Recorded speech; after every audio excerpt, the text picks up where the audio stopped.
White House Chief of Staff Jeff Zients, FBI Director Chris Wray, National Security Advisor Jake Sullivan, Principal Deputy National Security Advisor John Feiner, and Homeland Security Advisor Liz Sherwood-Randall. The President, Vice President, and their national security teams discussed steps they are taking to safeguard the homeland and the people of the United States, including Jewish, Arab, and Muslim communities, following the Hamas terrorist attacks in Israel. We are in touch with faith leaders and communities across the country to provide support, listen to their concerns, and offer the full resources of the federal government during what is a very difficult time for many people in the Jewish community, but also for people of all faiths. As you all have seen, the President continues to be highly engaged on this subject. Between the briefing today and his meeting yesterday with Jewish community leaders, he and the entire Biden-Harris administration are committed to doing all we can to protect against anti-Semitism and other forms of hate in the aftermath of this weekend's horrific terrorist attacks. And to discuss these events and answer any of your questions, Admiral John Kirby is here from the National Security Council. Admiral. Prostitute. Good afternoon, everybody. Prostitute. Just a couple small things here at the top. I'll start with the saddest of news. We can now update the number of Americans that we know have been killed to 27, and the number of unaccounted for stands today at 14. We're obviously doing everything we can to support and inform the families. Now, sadly, 5 more families have now gotten the worst possible news that any family can conceive of getting. And we're going to stay in touch with them as appropriate. Same goes for those family members of those who are unaccounted for. And by unaccounted for, we mean that. We don't know where they are. They don't know where they are.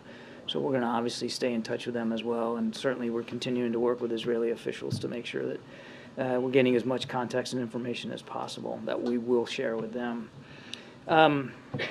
Also, as you, I think, realize, we are all acutely aware of limited availability right now on commercial flights out of Israel and the demand signal by U.S. citizens who may want to depart. The President has asked his team to ensure that we are assisting U.S. citizens who do want to leave Israel and providing them with a safe means of doing that. So beginning tomorrow, the United States government will arrange charter flights to provide transportation. They are all from Israel to sites in Europe. They're still working through some of the details of that to assist U.S. citizens and their immediate family members who have, for whatever reason, not been able to provide commercial transit out of the country. And I would add that we're also exploring other options to expand the capacity of doing this, including exploring whether it's possible to help Americans leave by land and by sea. So again, we're working hard on this. We know there's a demand signal out there, and we're going to try the best we can to meet it. I would encourage any American citizen in the need of assistance to please complete the intake form that you can find on travel.state.gov. It's very simple. Go right to that site. There is an intake form. Fill it out. It helps the State Department process these requests. It also helps us get a sense of what the scope of the need is. And I would refer you to state on that. I'm sure you guys are going to ask me that. I don't have hard figures handy with me now. We do know there are certain American citizens that want to go. It's all available through the State Department's website, and I'd encourage them to go look at that. All right. Okay. Thanks for taking my question. Gaza's main power plant has run out of fuel, and the humanitarian situation there is becoming quite dire. I'm wondering if there have been any communications about allowing shipments of food, fuel, electricity to help lessen civilian casualties and suffering there. Yes, there have been ongoing conversations with our Israeli counterparts about the need for continued flow of humanitarian assistance. I had a couple of questions on the American hostages. Is it still the case that the administration doesn't know anything about the condition of the American hostages, and is the number still believed to be less than a handful? Yes and yes. And I know you've been pretty open about the fact that information about the hostages is very hard to ascertain at this moment. The limited information that you do have, is that coming namely from the Israelis and the Qataris, or is there another source of information that you'd be able The to? families too. I mean, as I mentioned yesterday, some of these families actually saw their loved ones being. Happy freedom, you hooligans. If you got a like button, hit it. More likes, more hooligans. The assumption that the hostages may not necessarily be in one place, was there specific intelligence to point the administration to not make that assumption, or is that based on something else? I won't speak about specific intelligence matters, but it is a common tactic in the Hamas playbook to break up hostages and move them around in sometimes small groups. So we have nothing that would indicate to us that they would follow a different set of protocols, but I can't stand here before you and prove to you that that is exactly what's happening. We have to, in order to think about our policy options, you have to make some assumptions, and we can't rule that out as a possibility. Jewish audience question, please. Thank you, John. What is the status of the $6 billion that Iran was set to have access to? It's still sitting in the Qatari bank, all of it, every Is there an agreement every now? dime of it. Is there an agreement now to, in essence, withhold it from Iran should they come asking for it? None of that money has been spent, and I have no updates to provide today. Was the decision to reach a quiet understanding with Qatar about whether or not it would be accessed by Iran made because of the attack or political pressure in recent days? I'm not going to talk about diplomatic conversations one way or another, Ed. What I can tell you is that every single dime of that money is still sitting in the Qatari bank. Not one dime of it has been spent. I'd also remind, because this, I know in certain audiences, inconvenient facts are easy to forget. The regime was never going to see a dime of that money. And this account, although it's moved from South Korea to Qatar, was set up by the previous administration for this exact purpose. In fact, I think it was back in 2018, the former Secretary of State, Mike Pompeo, actually talked in quite some detail about how this money in these accounts could only be used for humanitarian purposes and that there was going to be oversight. We've done nothing different. It is the same process. All we've done is move that funds from South Korea, where for some technical reasons it wasn't accessible, to Qatar, where it is more accessible. All that said, none of it has been accessed by the by Iran at all. And even if they had accessed it, it wouldn't go to the regime. It would go to approved vendors that we approved to go buy food, medicine, and medical equipment, agricultural products, and ship it into Iran directly to the benefit of the Iranian people. And let me ask you one other. Has the United States independently verified the photos released by the Israeli Prime Minister's Twitter account today showing the images of dead children? I don't think we're going to be in the business of having to validate or approve those images. Are coming from the Prime Minister of Israel, and we have absolutely no reason to doubt their authenticity. Jewish audience question, please. To follow up on these questions about the $6 billion, I understand Iran hasn't accessed any of this yet. It's intended for humanitarian purposes, but there have been reports of this quiet agreement. So yes or no, if Iran wanted to access this today, could they? I'm not going to speculate one way or another here about future transactions. What I can tell you is none of it has been accessed, and we are watching every dime, as you would expect we would. We're watching it very, very closely. So you're And I'm not going going to still tap into it I'm today? not in a position to speak about these press reports. I'm telling you, nothing's been accessed, and we have oversight. We have oversight over what can be accessed and for what purposes. And on another topic, the president said yesterday that he told Netanyahu that it's important, even with all of the emotion and anger and frustration, that they operate by the rules of war. Why does the president feel the need to underscore this point? The president feels strongly about the law of armed conflict and the proper respect for innocent life anywhere in the world, no matter where it is. And that certainly includes, maybe even especially includes our own military operations.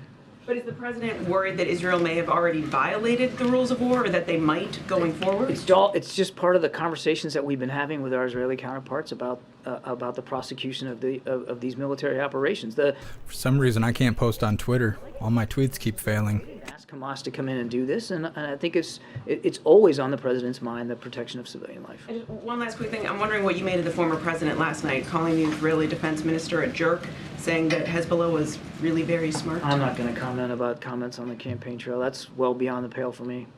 Yeah, Jeff.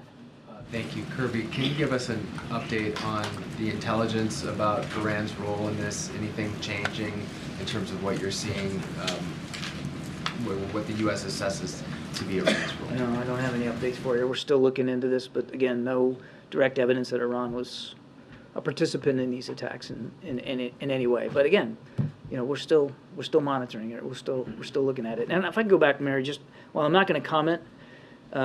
I would just add that we take seriously our bilateral relationship with Israel. We don't get to decide, obviously, who their cabinet officials are. That wouldn't be our business. But we have strong relationships with them, and it's important now that those relationships continue to improve and grow, particularly in this time of crisis. And so we're focused on getting things done and supporting Israel. That's where our heads are. Joey. Yeah, thanks, Karine. Admiral, speaking of Iran, what did President Biden mean yesterday in his remarks when he said he, quote, made it clear to Iranians, be careful? What was that referring to? It refers precisely to his comments the day before about not wanting to see any third party, be it a terrorist group or a nation state, that might have hostile feelings towards Israel, that thinking that this might be a good time to take advantage of that and to widen and expand the conflict. Very much in keeping with what he said the day before. Well, was that message communicated to Iran, or? The President of the United States said it publicly. I think that's pretty good communication. Thank you so much, Mega, for joining the membership program over on Twitch. And welcome to the family. You're officially a hooligan. And I appreciate you. Thank you. Pictures of militants beheading children. Obviously, it's important to make sure that disinformation doesn't get out there. How did he end up saying that? He was referring to images I think many of you have seen, certainly your colleagues have reported on, and obviously Israeli officials have spoken to as recently as today. We know that Secretary Blinken was also shown some additional images by Prime Minister Netanyahu. The thing I think, and just allow me a second here, we all need to be prepared for the fact that there's going to be additional gruesome images coming out. And there's going to be some pretty tough reports for all of us to swallow. This is not over.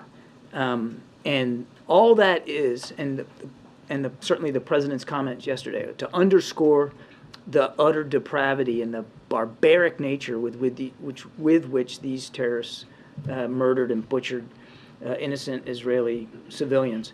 And that further underscores why, and this is what the president's specific point was yesterday, that we got to stay with Israel. We've got to continue to make sure they have the support that they need. But has the president actually seen the photos? Yesterday there was... A couple of follow-up questions actually to what Mary had been asking. Regarding the issue about abiding by the laws of war, Israel does continue to halt supplies of food, other aid materials to Gaza. So I'm wondering if the U.S. feels that is an appropriate action by the Israelis, and if you made any concerns about that to the Israeli government. We are having conversations with Israeli officials about the continued need for humanitarian assistance for the Palestinian people who are victims here as well. Does the U.S. see that as any sort of a violation of the laws? I'm not going to stand up here and put a bumper sticker on it. We are having active conversations, as we would anywhere around the world, with their Israeli counterparts. And regarding the former president's comments last night, setting aside the politics of it, do you have any concern that he may have revealed classified information as it relates to the death of Solomon in 2020 in his comments last night? I'm not in a position to comment on that right now. Jackie. Thank you, Karine. John, one quick one on the charter flights. Are those free of cost to American citizens now? I refer you to the State Department. Typically they are, but I mean, I don't have they're still working through the details of how they're going to coordinate these. And then on the $6 billion, we know that 100 senators were told on Tuesday night that the plan was basically to leave any requests for withdrawals pending indefinitely. And now we know that House Democrats were told by the Deputy Treasury Secretary behind closed doors this morning pretty much the same, with one added layer that there's an agreement with Qatar not to let those funds be dispersed. Why is it that you won't come out and say that the U.S. does not intend to let this money go to Iran? Jackie, we've always had, since the beginning, we've always had the ability to provide oversight over the disbursement of these funds. We've always had the option, if we wanted it, to look at transactions and to make a call about whether we found it valid or not. That has not changed. And even now, as you and I are speaking, none of that money has been accessed by anybody. It's still all there. Is it because we think that freezing it essentially again would complicate any negotiations with Iran or our ability to get Americans home in the future? I'm not going to go into any more detail. She kind of looks like she didn't sleep much last night. And by sea and by land efforts. I guess, why is it that we find ourselves in so many situations trying to get Americans out, and that it's largely happening, not through a government effort, but we're telling, civilians to find their way across a border in a war zone? Happened in Ukraine. Why is it that we found ourselves in that position so many times, it seems? In what position exactly? Where we're directing American citizens to basically find their own way to U.S. help on the other side, whereas you've got other countries that are sending their military in or doing evacuations in a more formal way.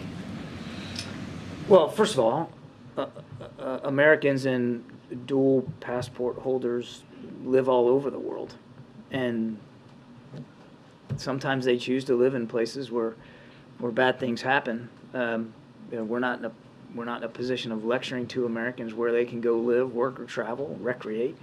Number two, they don't have to tell us that they're there. So sometimes it's really hard to get a sense of what the population is. In places like Israel, there are a lot of Americans. Most of them, maybe most are dual nationals, but a lot of Americans are there. Other nations have smaller populations, and maybe they have to make their own decisions about how they're going to handle those smaller populations. We also have to be respectful of the needs and the desires of Americans who live there. We know that some want to leave. We also know that a lot of them want to stay. It's home. They don't want to go. And we have to respect that as well. So we tailor the approach based on what's going on and what's going on geographically inside a country, because some parts of countries that are in distress are safer than others, and people are less likely to want to go. You have to take all that into consideration. And the other thing I'd say to your question is, as this situation evolves, you should expect that so too will our approach evolve. And if there's a need to do more or to do it differently, well, by goodness, we'll do that. But right now, in the early hours, there was still ample commercial flights going out of Ben Gurion, and certainly there were some viable land routes. We kept, and part of the reason why we're doing this is because we have such good communication with Americans, and we're having these conversations, and we realized that as the situation has evolved, more and more Americans were expressing a desire to leave, and because not all carriers are working out of Ben Gurion, this made sense as the next best move. If we have to adjust it, we absolutely will. On the day of jihad, are we doing anything to fortify, I guess, the U.S. against any potential activity against Americans, domestically or abroad, given the calls for a day of jihad and your statement yesterday that now is not the time to go back and look at any intelligence gaps? Is it the time, being that tomorrow is supposed to be this day of jihad? What I meant by yesterday was we're focused on making sure that our intelligence sharing with the Israelis is as sharp and as good as possible for the operations that they are in. I saw some reporting that made it sound like I blew it off. That is not the case. We understand that there will be a need to go back and look at what was missed, by whom and when. Of course we're going to do that. But we've got to stay focused on the task at hand right now. And as for your second question, absolutely, we are constantly in touch with local law enforcement, state and federal officials across the country to make sure that we are as vigilant as we can be to be able to identify and disrupt any threats to the American people. We're absolutely going to stay focused on that.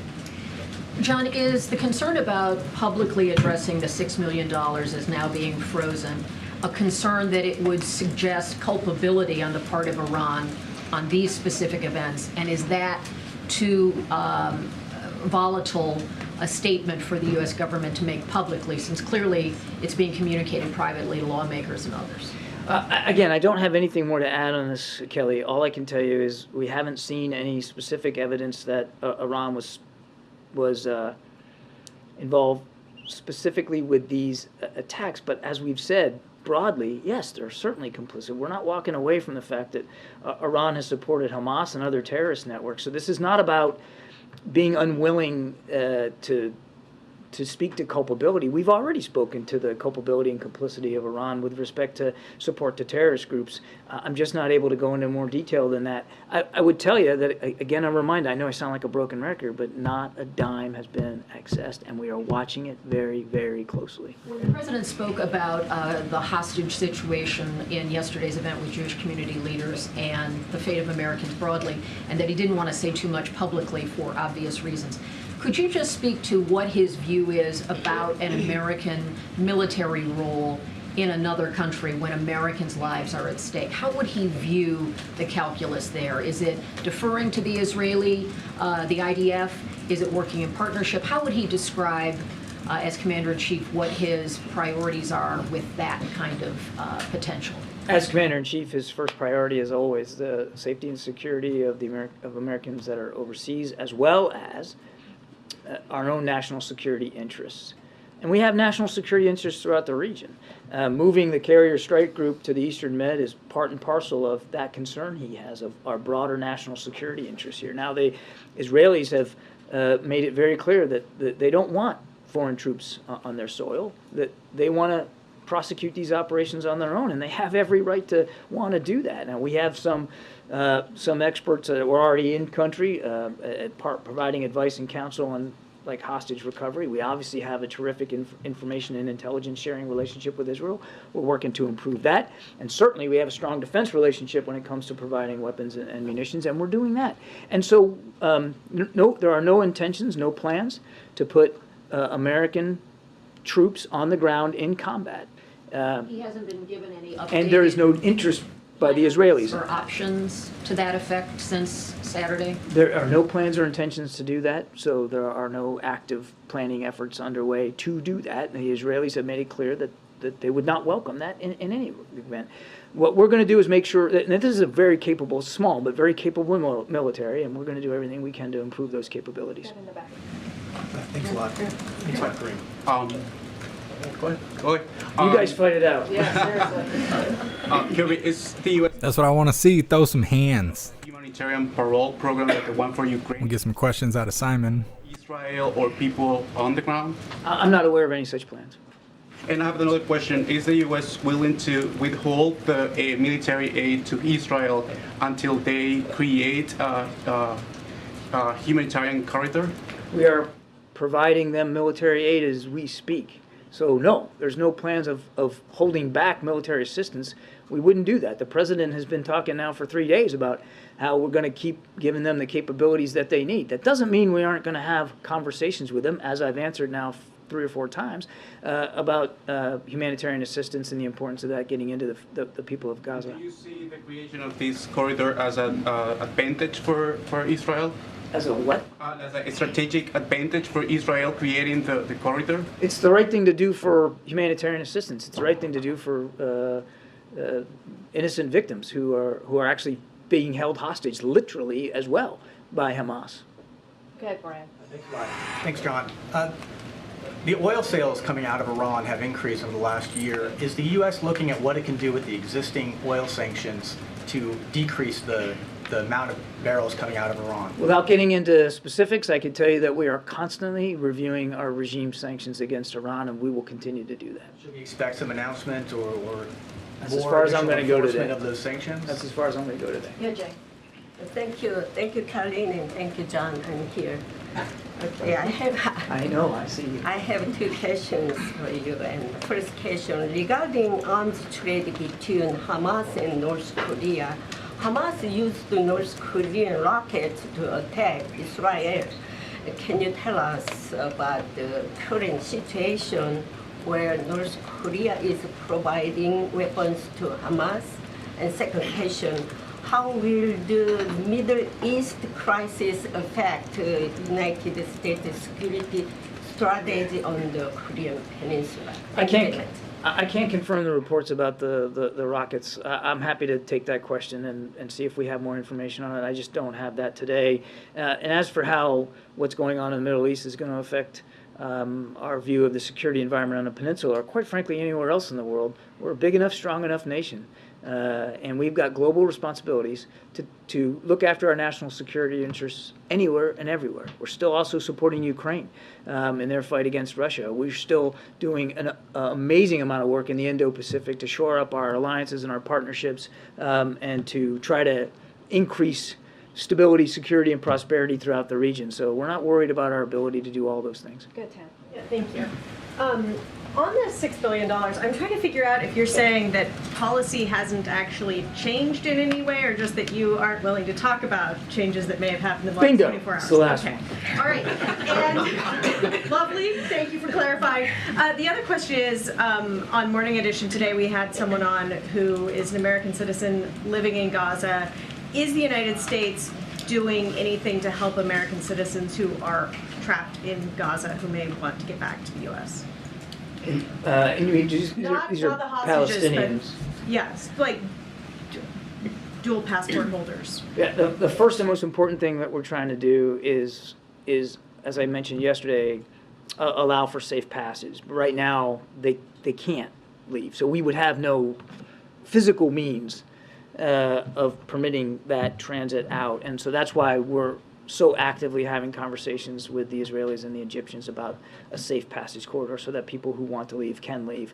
And then at that time, if it's onward travel that they might need, then, we'd be more in a position to be more physically involved. Does that make sense?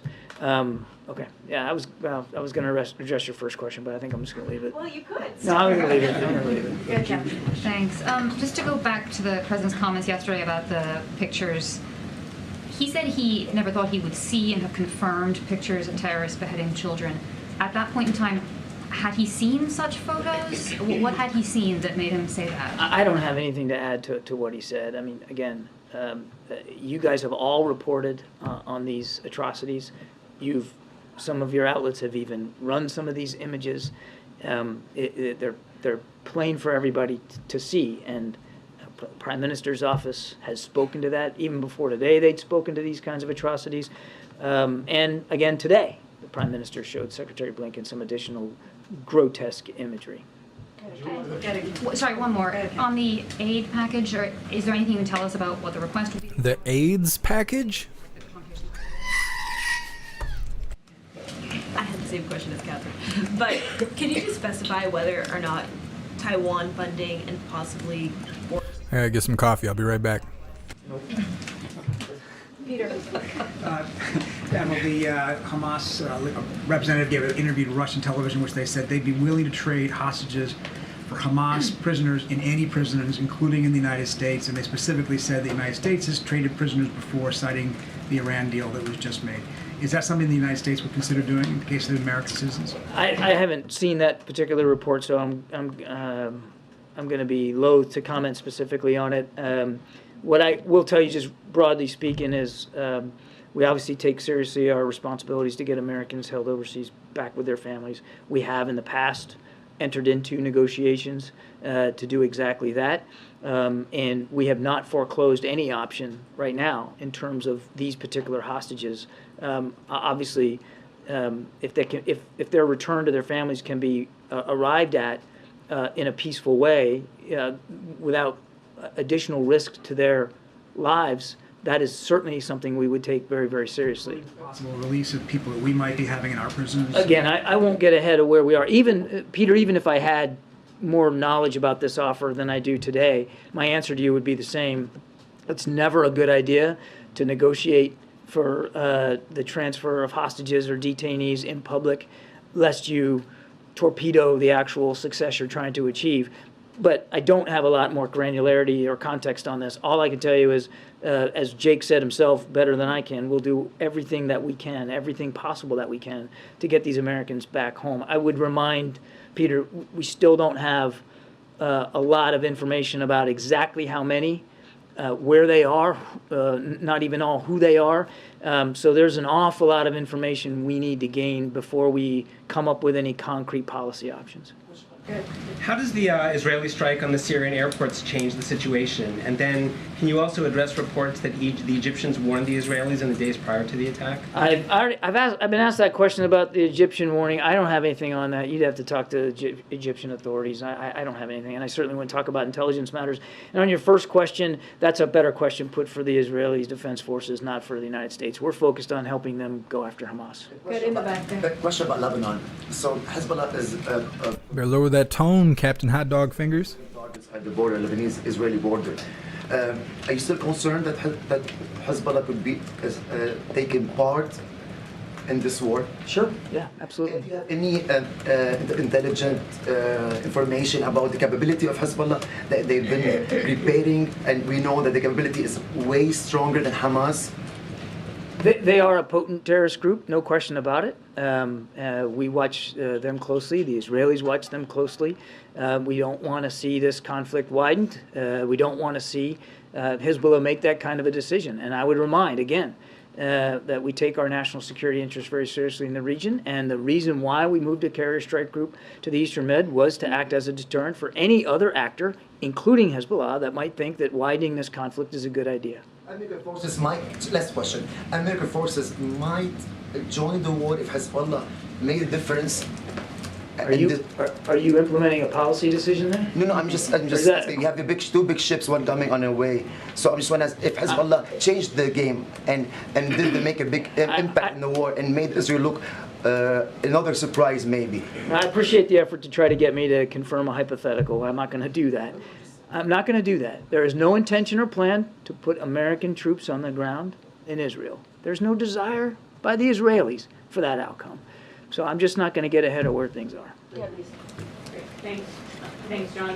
One of your priorities has been, as you said, to keep the war confined to Israel and Gaza. So are you concerned that that's going to be more difficult as casualties grow in Gaza and as the war escalates? It's going to, I think the prospect of widening is going to depend a lot on other actors outside Israel. Thank you so much, Jeffro, for the $20 donation over on Rumble. And I appreciate you. Thank you so much.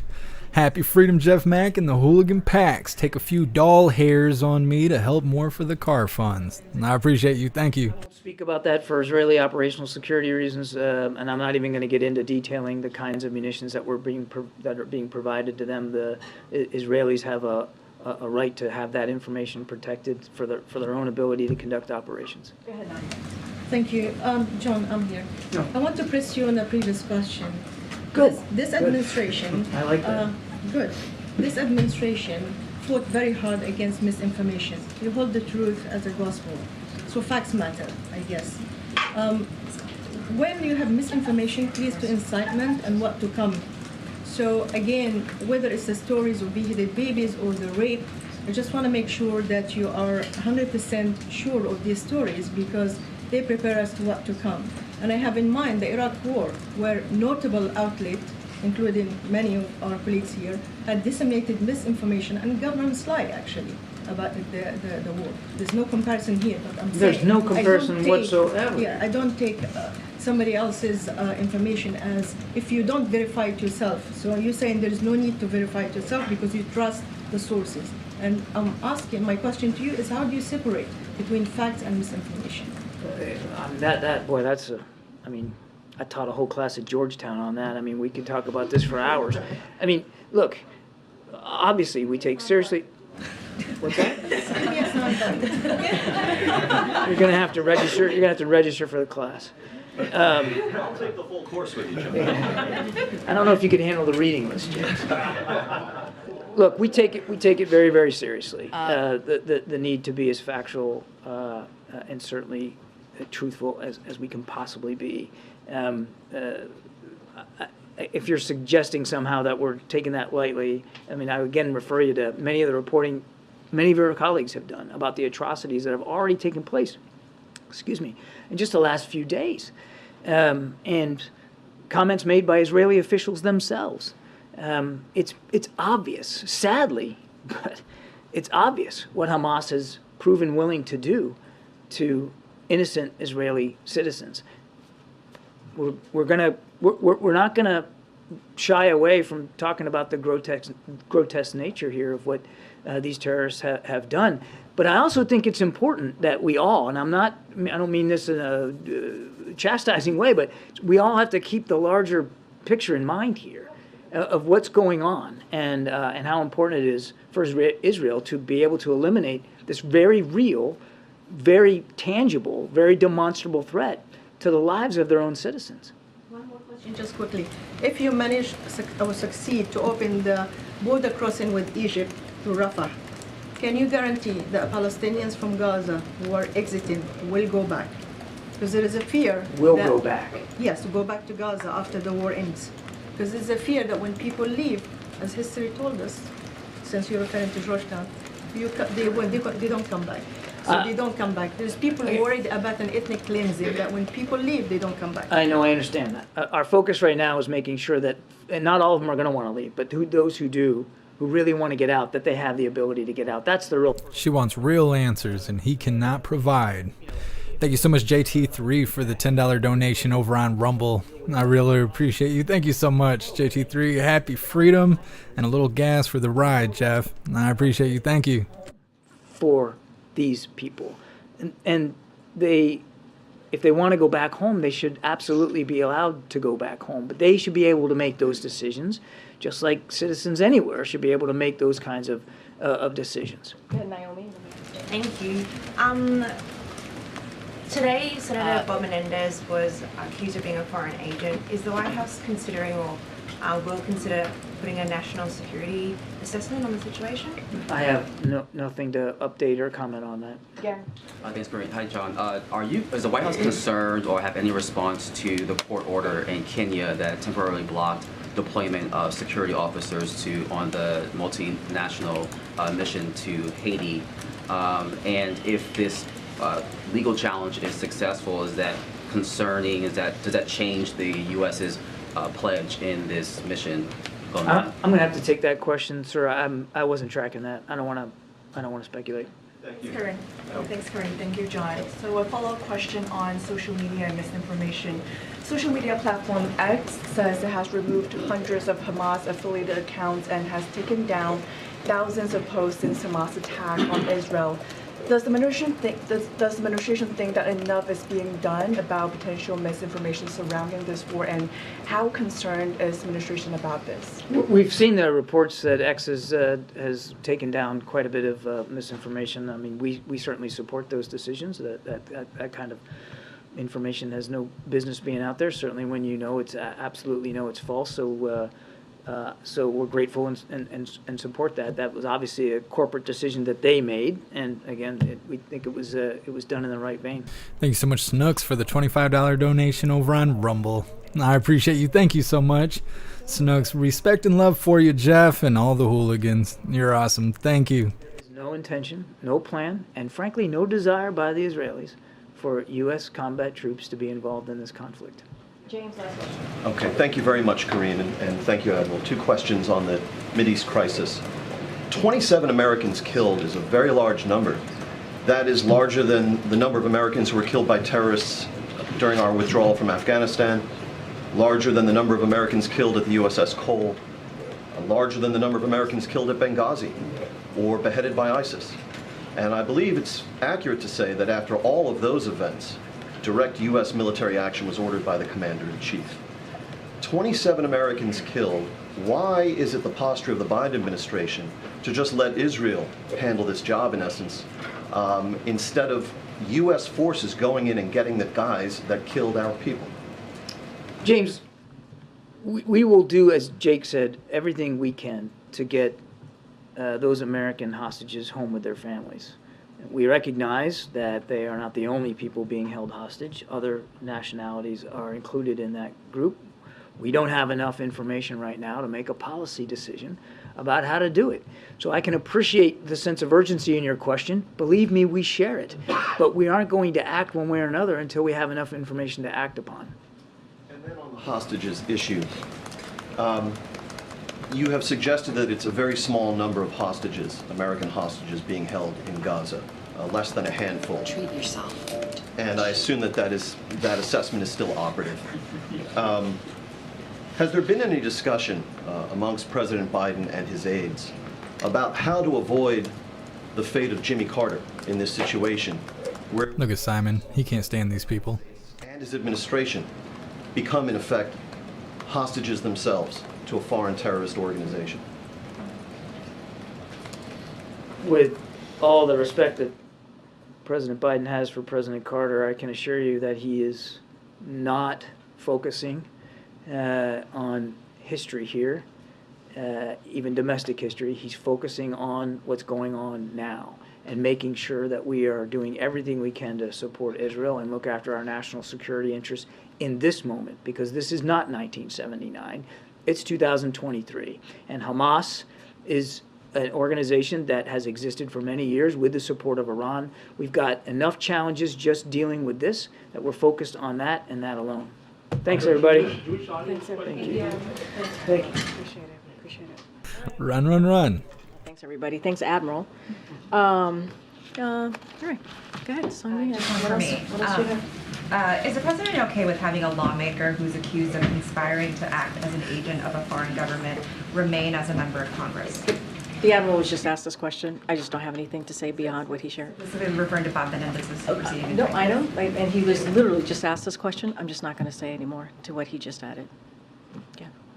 Karine, does the president feel supported by the Democratic Party writ large, by lawmakers, by his party for his actions now with regard to Israel? Look, the president is, I mean, very much to what the Admiral just said about the moment that we're in, about what we're seeing, this terrible event that happened this past weekend in Israel, is that She just had a Hillary Clinton moment. is what we saw this terrorist organization do, Hamas, which is kill hundreds of lives, take hundreds of lives, murder people. Why is she wearing a giant Crown Royal bag? This president believe it is the right thing to do to continue to assist the people of Israel as they're dealing with this devastating, horrific time. And so the president, as commander-in-chief, has difficult decisions to make. Right, difficult decisions to make on behalf of the American people, right? The Admiral talked about how there's a national security piece of this as well. We have, as we all know, Americans, 27 Americans who have sadly perished, and many are still missing. 17 or so are missing. And so it is the president's duty as commander-in-chief to do everything that he can to protect us and to also assist in this horrific events that we saw this weekend. My question is more, does he feel that his party is supporting him in that? And does he sense divisions among some parts of the party? I can't speak to, we're not sensing division, right? The president is focusing on the job at hand. The president is going to always focus and make sure that Americans and our national security is front and center. And this is part of that. But also, Israel is a friend. And what they have gone through, the people of Israel have gone through these past couple of days, is horrific. And so we are going to stand by them, as the president has said, as they go through this terrible time. Remember, they were, as you know, as you all have written about, attacked by a terrorist organization. And so the president's going to continue to do his duty as commander-in-chief, as his president. Do you have an estimate on how many American citizens are trying to leave Israel right now? I don't have an estimate. As you just heard from the Admiral, we announced the charter that the state is going to be running. Just don't have any intel. And the commercial flights are still ongoing in Israel, so there are opportunities for folks to leave. I just don't have any number for you. Are there any active threats that, on the domestic front, that law enforcement is tracking at this moment stemming from Saturday's attacks? What I can say is that we're always monitoring. Clearly, we're going to monitor to make sure, that to make sure if there are any threats. Obviously, we would address those, but there's nothing active that I can announce to you or lay out to you at this time. There is. We're monitoring right now, but there are no active threats at this time. Now in the second week, without the House having an elected speaker, does that change at all any conversations the president may be having with senior House leaders, Republicans, Democrats, about speeding this process along? Which process? Of electing a speaker. I mean, look, it's their process to run. They are, this is the House Republicans, as I've said over and over again. It is their process. The president doesn't have a vote. It is what we're seeing is certainly shambolic chaos that we're seeing over there on the other side of Pennsylvania Avenue, and they need to get their act together. There's a lot of work that needs to be done on behalf of the American people. We've said this over and over again. They need to figure this out. How are they going to select their speaker? That's up to them. But of course, the president wants to continue to move forward on making sure that the business of the American people is done. But it doesn't stop the president for continuing to do the work. We announced junk fees the other day. The president has been being pretty engaged and active every day on behalf of the American people, and that's something that he's going to do. But of course, we want to see the House Republicans get their act in order.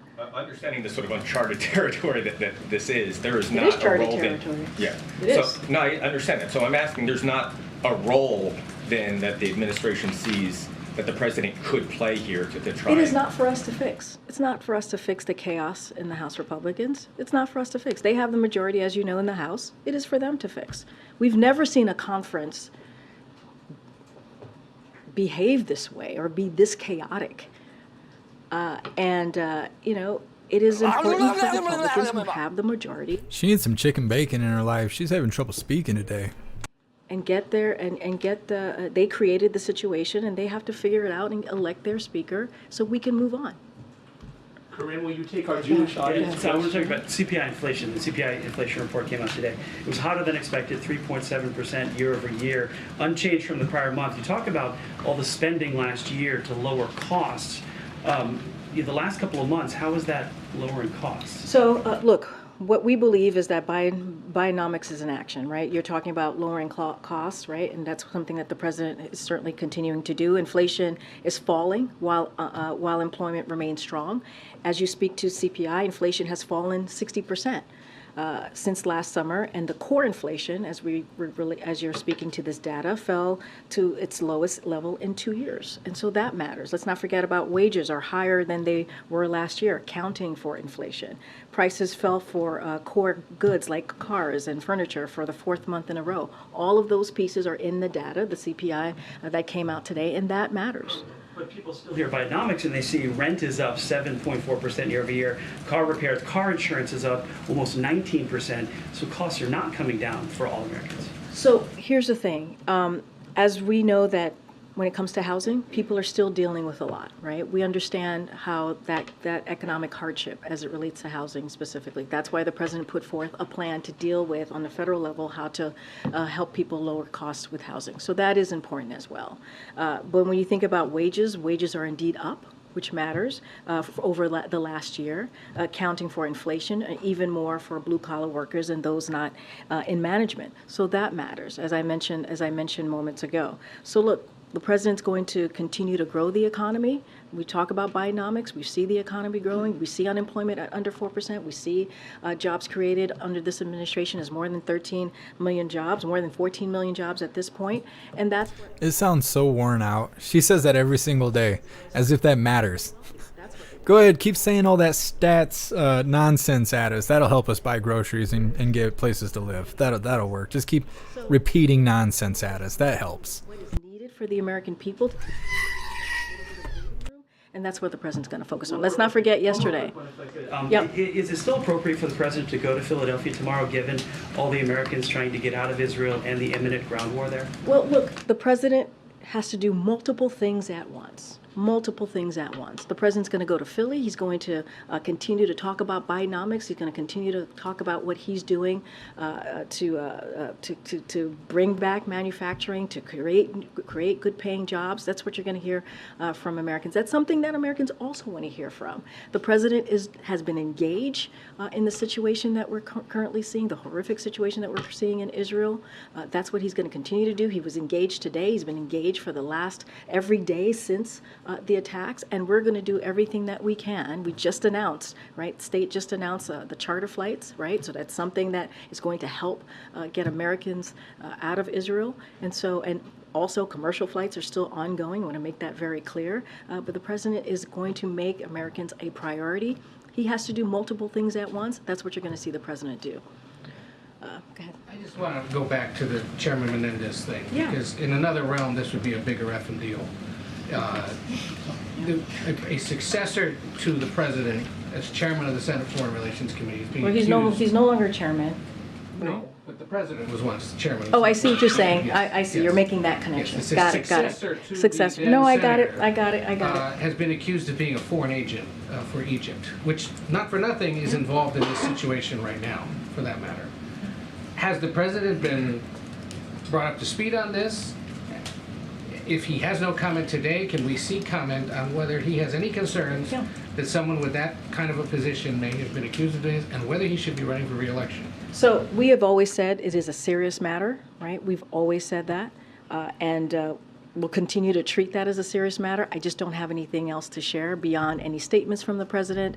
I just don't have anything outside of that. But of course, we see this as a serious matter. Okay, Kelly. Has the president requested any sort of biographies on the families or the victims in Israel in order to have outreach? Would you expect with this number of Americans killed that he would have by letter or call or something, anything you can share about that direct President Biden to these American And families? it's a very good question. You know this President, Kelly O. You know this is a president. When it comes to human tragedy like this or any type of loss, this is a president that takes this very seriously and tends to reach out and have those conversations with family members who have lost a loved one. I don't have anything to read out to you at this time or to a plan or anything like that to lay out. But this is, of course, something as the President of the United States, Commander-in-Chief, to hear, to hear what has 27 American lives have lost.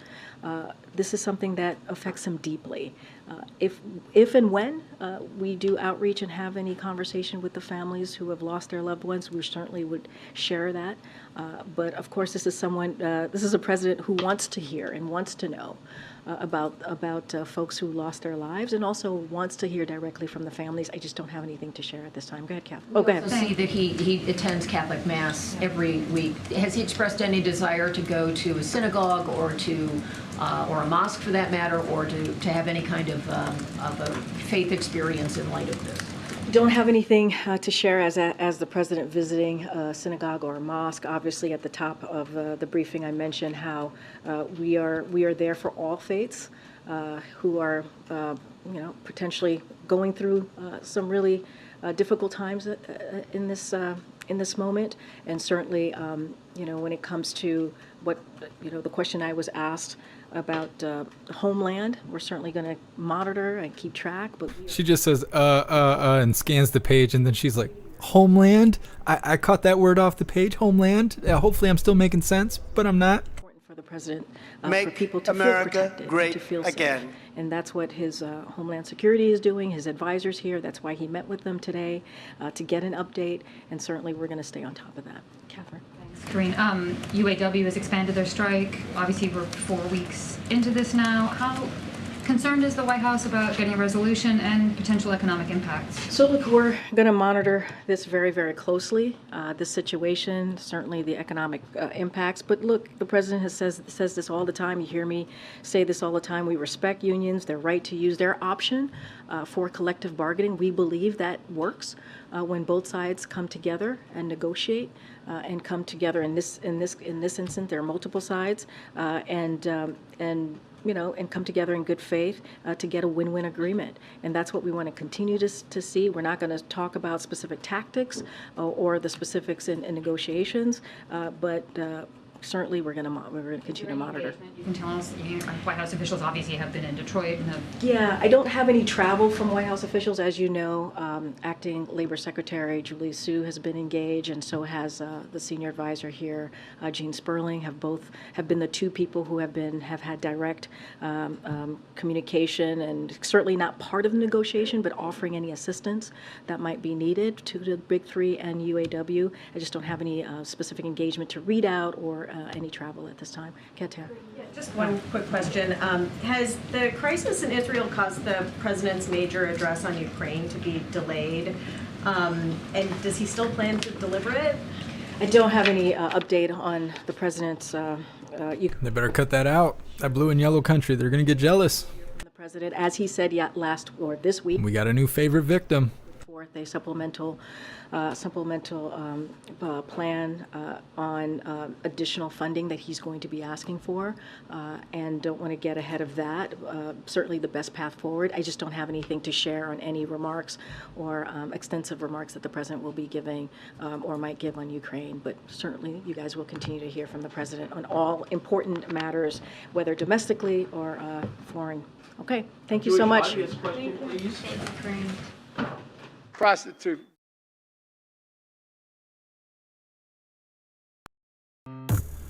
Well, hooligans, that was the press briefing. For what that's worth, a whole bunch of nothing. KJP, she couldn't even talk today. I don't know what was going on. She needs some chicken bacon in her life. She's doing a crap job today. Expect nothing less out of her. They act like they're turning their back on that blue and yellow country. They're going to cry tonight. They're going to cry tonight. Sending all of our money to someone else. Yep. So on the schedule today, we're going to cover a video titled U.S. Needs More Electricians to Repair Broken EV Chargers. Because not only does the EVs suck, but the thing that charges them when you're on the road, those suck too. So, you know, it's all really great. Then we have a video titled Elder Explains the Link Between Obama and BLM's Hamas Support. And then we'll be wrapping things up with a video titled I Couldn't Believe What I Saw. Woman Records Clearwater, Florida Tornado as It Comes Ashore. That's what we got going on today. So I'm going to pull this up really quick. I'm going to read through a chat. Make sure everyone is good to go. If you got a like button on the platform you're currently watching, please hit that like button. More likes, more hooligans all day. I also want to give a huge shout out to D Live for reaching out to me and letting me know that they like what we're doing over here. I told you guys, I think a week ago or so, D Live reached out to me and said that they wanted the hooligans to bring the news over to D Live. So we did. And I think today is week 2. Like, it might be an actual like week 2 moment. I can't quite remember. But either way, they sent me an email and they let me know that they're happy to have us and they're glad that we came over to the platform and all of that. So big shout out to D Live.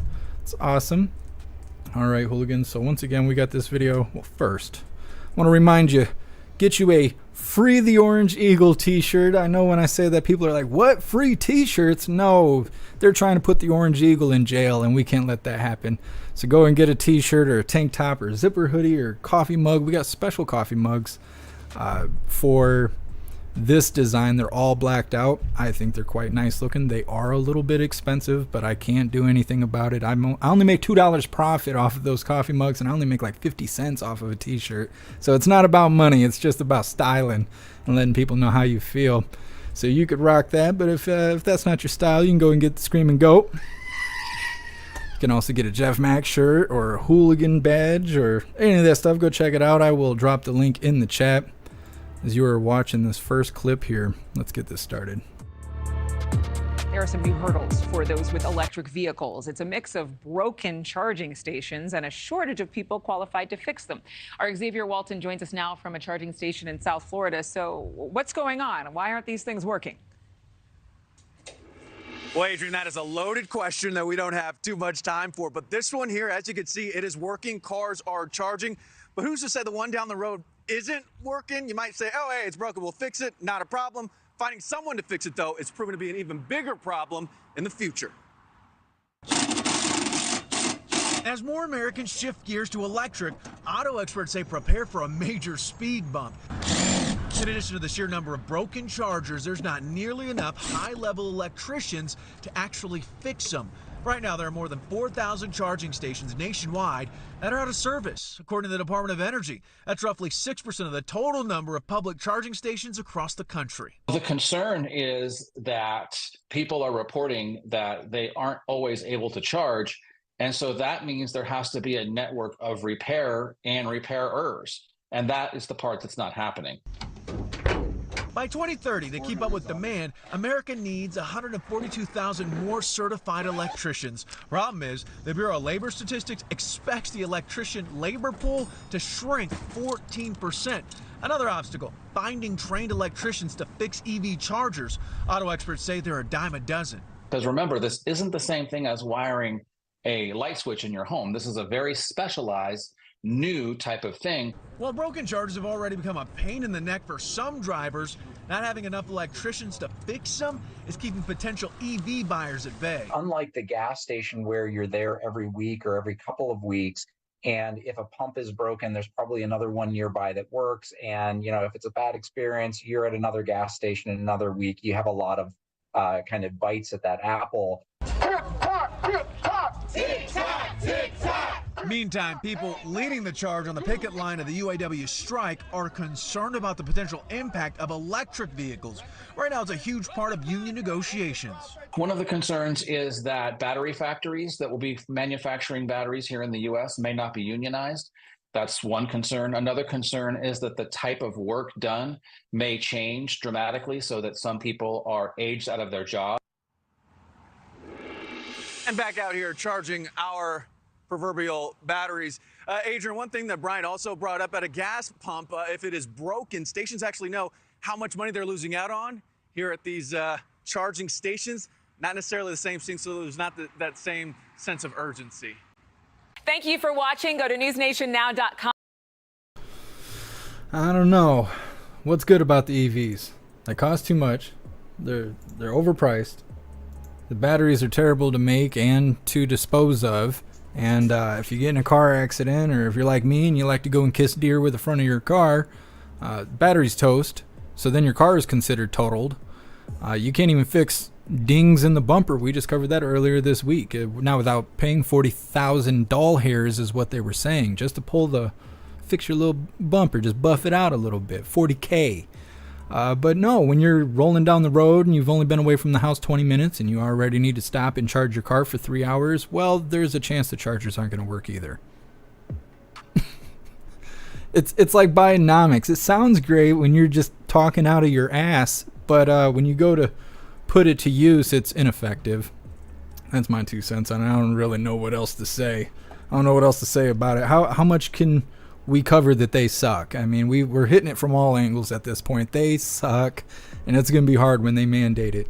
When they're so worried about those mandates, dating men and whatnot. Once they kick that into effect and all we have is EVs, I don't know. It'll be fun to watch them burn, I guess. I don't know what else to look forward to, really. I have a hard time finding a gas station traveling across country. I couldn't imagine looking for an EV charging port or whatever it is. Well, I'm going to read through the chat really quick before we move forward. There's not a lot of news because all the news is overseas. Everything's about what's going on overseas, and we've heard enough of that through the press briefing. Ziggy Girl, you won't need a vehicle in 15-minute cities. Yep, we were talking about that when they were discussing autonomous vehicles like a week or two ago. They'll have it to where we're living in almost like an apartment complex. We'll live there, we will work there, we will shop there, and when we leave, we won't have our own cars because we won't be able to afford an electric vehicle. And if you can't afford an electric vehicle, if you go somewhere they don't like, they'll just turn it off remotely. And the vehicle that will come get you will be probably an autonomous Uber with nobody behind the wheel that will only allow you to go to specific designations on the map. And if your road or your destination isn't on the map, you're not allowed to go there. And so that's where we're heading, on top of being disarmed and everything else. So we'll see how it goes. I'm sure that we'll throw some wrenches in their plan, because that's what Americans do, and that's absolutely what hooligans do. So good luck to them. Good luck to them with all that nonsense. Thank you so much, Miss Jamie, for that $10 donation over on Rumble. I appreciate you. Thank you so much, Miss Jamie, for the car fund. Sorry, not more. Love you, bro. Hang in there. It'll work out. I appreciate you. Thank you. Well, we're going to read through the chat for a little bit here. Let's see. Zigger Girl, they're going to plant those 15-minute cities right in the heart of Palestine, or whatever. They're going to put them in Maui. That's what everybody keeps saying, that they're going to put those in Maui. There's a lot of evidence pointing towards it. The people who run what do I say, the island, I guess. They've already got like government grants and stuff towards, I can't remember how it's like Democrats, they just word it all funny, like women's health care, but it means they're killing babies. It's kind of like that. It's like rural development, but it's modern. And so a lot of people think that's going to be the first one. That's going to be the first spot. Testing zone will be in Maui. They don't even talk about that now. They don't even talk about Maui now like it didn't happen. And who remembers Ohio? Not old man Walter. He sure doesn't. Let's see. Oh, I appreciate you, Miss Jamie. Ziggy Girl, BlackRock. Yep, BlackRock and Vanguard. They're running and ruining everything. Like old man Walter in his underpants.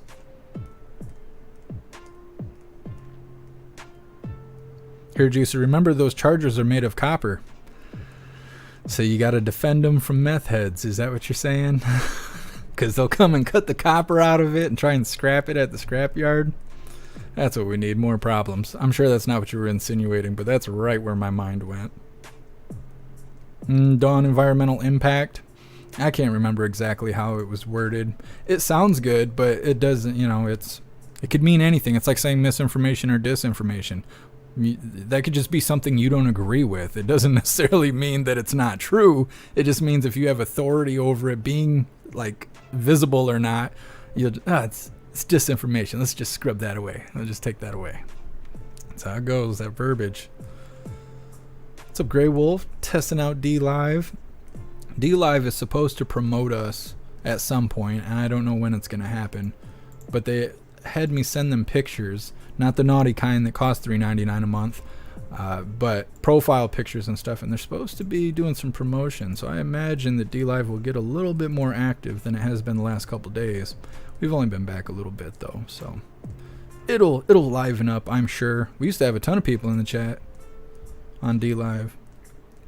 Back in the day, 2 years ago, we were like almost 2 years exactly from D-Live, and then they called us back.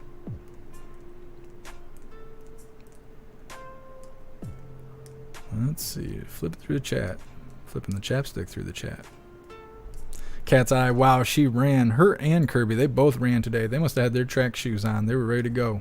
We've seen that look on Simon's face. He was real impressed. He was real impressed. What makes the press briefing worthwhile if you're sitting there and it's just dragging ass and you're like, I can't stand hearing these people's voices and their uhs and stuff. Whenever they show the reporters and there's, some stooge sitting there giving off half a question that's already been pre-screened, look at everyone except for the person asking the question. I always try and tell you guys this, but I forget. When the guy's sitting there and he's like, hey, when you were banging old man Walter's dog last night, what does breath smell like? Just look at everyone else around the guy asking a question, because they're all listening and thinking, but then they start doing these weird faces. Or you could tell when they don't like each other and stuff, and it makes it worthwhile. It makes it worthwhile. That's what I do during the press briefing. That's why I don't never have anything to say afterwards, because I'm not listening. I'm judging these people harshly, and a lot of times I'm over on Kick with DeRosa, and we're just roasting everybody in the chat. Roasting all the reporters while we're in the chat there. So, yeah, it's a way to, it'll help. It'll help. It's like adding some milk to your coffee. It just helps take the bitterness away just a little bit. Oh, pro tip. If your coffee is bitter, since this is coffee with hooligans, let me tell you, take a little pinch of salt, sprinkle a little salt in your coffee. It'll take that bitterness right away. I drink instant coffee, okay? So I know what I'm talking about. I know what I'm talking about. Take that little free advice there. Let's see. 10-man D-Live is owned by YouTube. Well, we'll see how it goes. We'll see how it goes. They're the first platform to reach out and directly say, hey, we need you to bring the news over on this platform. So I'm pretty excited about it. I could air some dirty laundry. There is a reason we left 2 years ago, but I'm not gonna worry about that now, right? Maybe they're turning over a new leaf, and I talk about it all the time. I'd love to give people enough time to see them become a good person. I don't wish bad things on anybody, even if they are a bad person, because if they live long enough and they have to live with the consequences of their actions, eventually they'll be a good person, or they'll be on the other side of the ground. That's how it goes. And so I prefer for them to live long enough to make better choices. I think if we were all living 100 years, 200 years, I think we'd have more nice people around. 10 man, D-Live will ban you in a minute. They've blocked our chats and they've done some other stuff, but we'll see. We'll see how it goes. They hooked me up a little bit. They hooked me up a little bit. It wasn't just an offer to come over to D-Live. They gave me a little something. So we'll ride it out and we'll see how it goes. So far, so good. I'm already worrying about the car. I'm not worried about D-Live. We'll wait till something actually happens. Can't be waiting for the sky. Yeah, worrying about the sky falling. Can't be worrying about it. Worry about it when it hits you. Let's see. Mr. B. We'll go with that. Mr. B. And then I just scrolled. Now I can't find you. Instant coffee. No wonder your stomach sucks. No, it's not that. I mean, it doesn't help, but I don't have enough time to make coffee. I drink it too fast. I drink somewhere between 8 and 10 cups before you guys see me on the screen. So I don't have time to be brewing coffee. I got to be like stirring it up, like ready to go. Yeah. And I drink it black. I don't put nothing in it. Astral Hammer. What's the D stand for in D-Live? It's a trap. It means for $3.99 a month you can find out. You hooligans crack me up. Let's see. Matthew. Rumble keeps going down in the UK. Are you on the app or on the website? I watched our own live on the app the other day on my Android, and the app sucks.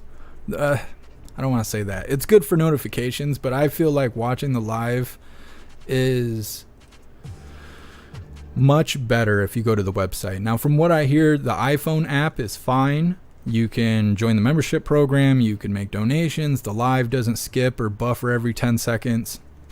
But on the Android app, it does. And even when it doesn't, the live is like stuttering. It's much better on the website if you're on an Android. Hopefully they will improve the app. I obviously run the website over on jeffmaclive.com, and I think the biggest thing that makes people not use it is that it's not an app. It is a website. So you're not getting all your notifications and stuff. You're supposed to, but something's going on, and have some technical stuff I got to work out, figure it all out. And there's like 6 different companies involved, so there'll be a lot of customer service chats going on when I decide to tackle that problem. But it's over $100 a month to have an app. So that's why I don't have an app right now, plus the development that goes into it and stuff. I wouldn't just be developing a website. I'd also separately be developing an app at the same time. And then I have to pay to host it and have it licensed and stuff like that. So, I mean, I don't want to crap too hard all over Rumble's app. I have grace for it. At least they can do it. I can't even do it. I can't even afford to do it. I don't have the education to do it. I'm working on it. I'm still going to Harvard for computer science. But we'll see how it goes. We'll see how it goes. Let's read through the chat a little bit more, and we're gonna cover this next video. Talking about Elder explains the link between Obama and BLM's Hamas support. We're gonna cover that in just a second. Hair juicer, you love instant. I like putting instant coffee on like ice cream or on cake. You can like mix it into the frosting and stuff, and it's kind of awesome. It's kind of awesome. And it's Starbucks, so I feel all fancy while I'm mixing it over the sink. Pinky's out, getting it. Hey, I appreciate you, 10 man. I feel like one day the censorship will be so bad that all we'll have is the website. That we won't even be able to. We'll be like AJ. We'll just be banned everywhere except for the website. I feel like one day it'll probably be an election season too. But I can fully see that in the future. And I have a 12-cup coffee maker. I did, but I kept running into this issue where it's brewing and then KJP's walking on stage, so then I have to sit down without my coffee and just take that all in with no coffee. And I was like, I can't do this anymore. So I got some instant coffee, and I had some Best Choice or something. Oh my goodness. It's terrible. It's terrible. I don't know.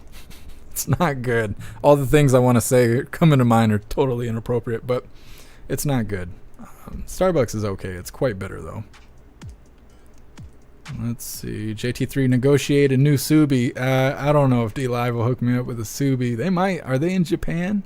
I think they're Asian of some sort, because the email they sent me had some characters and stuff in it. I should have translated it. I could have. So easily. I don't know why I spaced it. I guess I wasn't concerned. If it was in Korean, I'd just be able to read it. Gonzo, holy crap, that's a lot of instant coffee. I go through a tin like this every week. It's supposed to be like a month's worth of coffee, and I do it every week. One day I'll have a heart attack right here on the live. So make sure you join Gilded at jeffmaclive.com. That way you never miss a live. I could have a heart attack right here. You don't want to miss it. Let's see. Rappy, wow, I have 2 cups in the morning and 1 in the afternoon. My stomach doesn't process things quickly. I had a endoscopy done once when I was figuring out what was wrong with my stomach, which they didn't actually figure it out. But they told me that my stomach processes food like 4 times slower than the average person. And so there's an issue where, and you guys are going to want to hear this, if I eat too much food, it will actually go bad in my stomach before I will process it. And then I become ill because my stomach is processing rotten food now.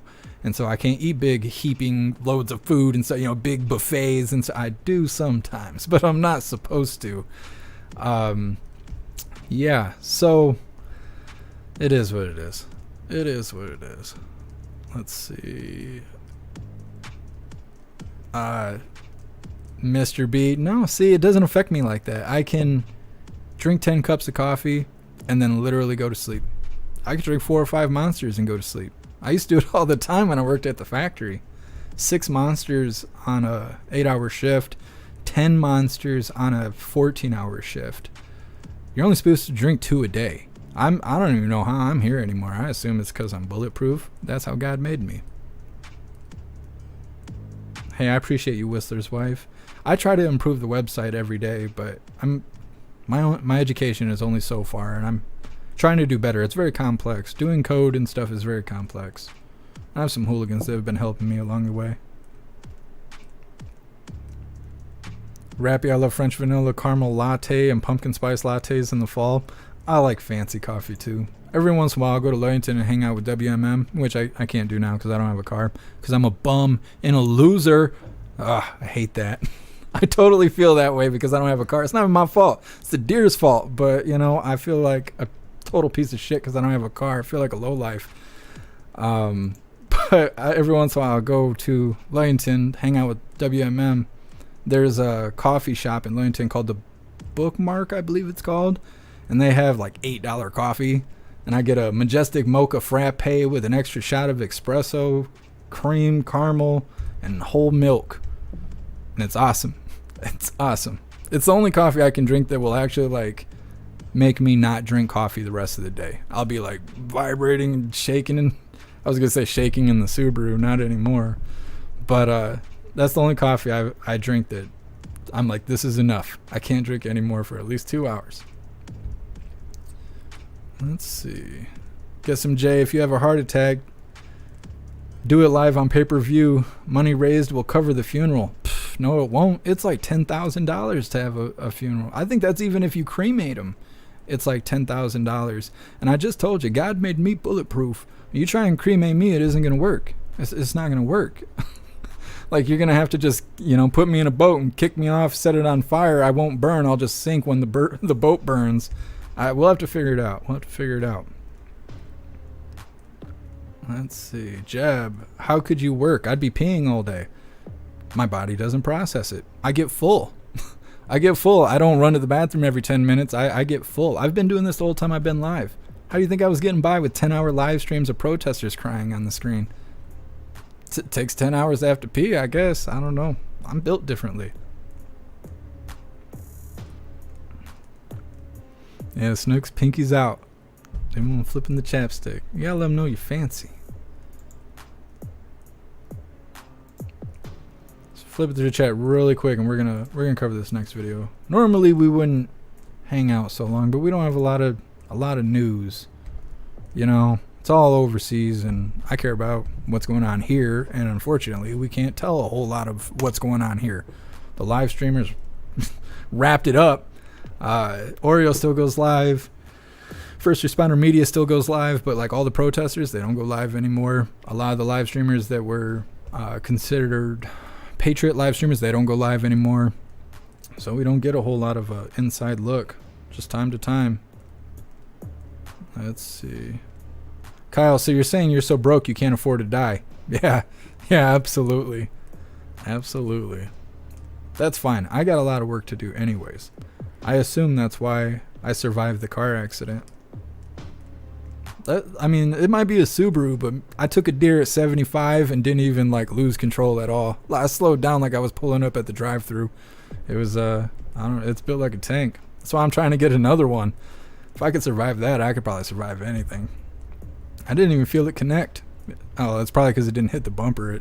It jumped at the last second. I caught it with the hood and the grill, and it obliterated my headlight. Underrated, did the deer die? It did. It did. But I still gave it a firm talking to. It's just me, the deer, in the darkness, out in the middle of nowhere, like 12 o'clock at night. Adrian, you're carless too. I'm sorry to hear that. Cars right now are so ridiculous. The prices, the functionality, half of them are run down. I'm sorry to hear that, Adrian. We're not losers for getting hit. No. No, I feel that way because I grew up without parents. And so, you know how like when you're young, you try to get out of everything and cut corners and stuff like that. Skip school if you can, lie if you think you can get away with it. But then your parents find out, or they can see that you're plotting. And so they catch you up front and they're like, hey, you better do the right thing. Like, I'm watching you and I know what you're doing. You better do the right thing or I'm gonna wreck your day on purpose. I didn't have that. I didn't have that. My mom was like, you want to smoke weed and stay out and gangbang all night? That's fine, but you better go to school in the morning. And I'd be like, all right. 14, 15, run the streets selling weed, condoms and Pop-Tarts, anything I could sell, really. I love wheeling and dealing. Was not living right. I was not living right, and I had to pay the consequence. Like, I was 13 days into being 17 and right in jail for fist fighting, making bad decisions. So I went through that, and I called my mom from county jail. Hey, will you come see me? I know I'm 3 hours away, but I've never been in jail before. I'm the youngest one in the jail. Will you come see me? She's like, no. You think I want to go inside jail? I don't want to be back inside jail. I don't want to do that. No, I'm not coming to see you. And I was like, well, can you send me money? Because I can't even wear underwear. Like, I'm wearing scrubs. I don't even have whites. She's like, no, I ain't sending you no money. And don't call me anymore. I'm like, okay. So she taught me to be that way. She let me be that way. She let me develop that way. And then when I crossed that line and I had to pay the price for my decisions, she didn't even want to come help me out or hang out with me. She left me. She abandoned me that way. And when I got that far in life, I was like, I'm the one that has to pay.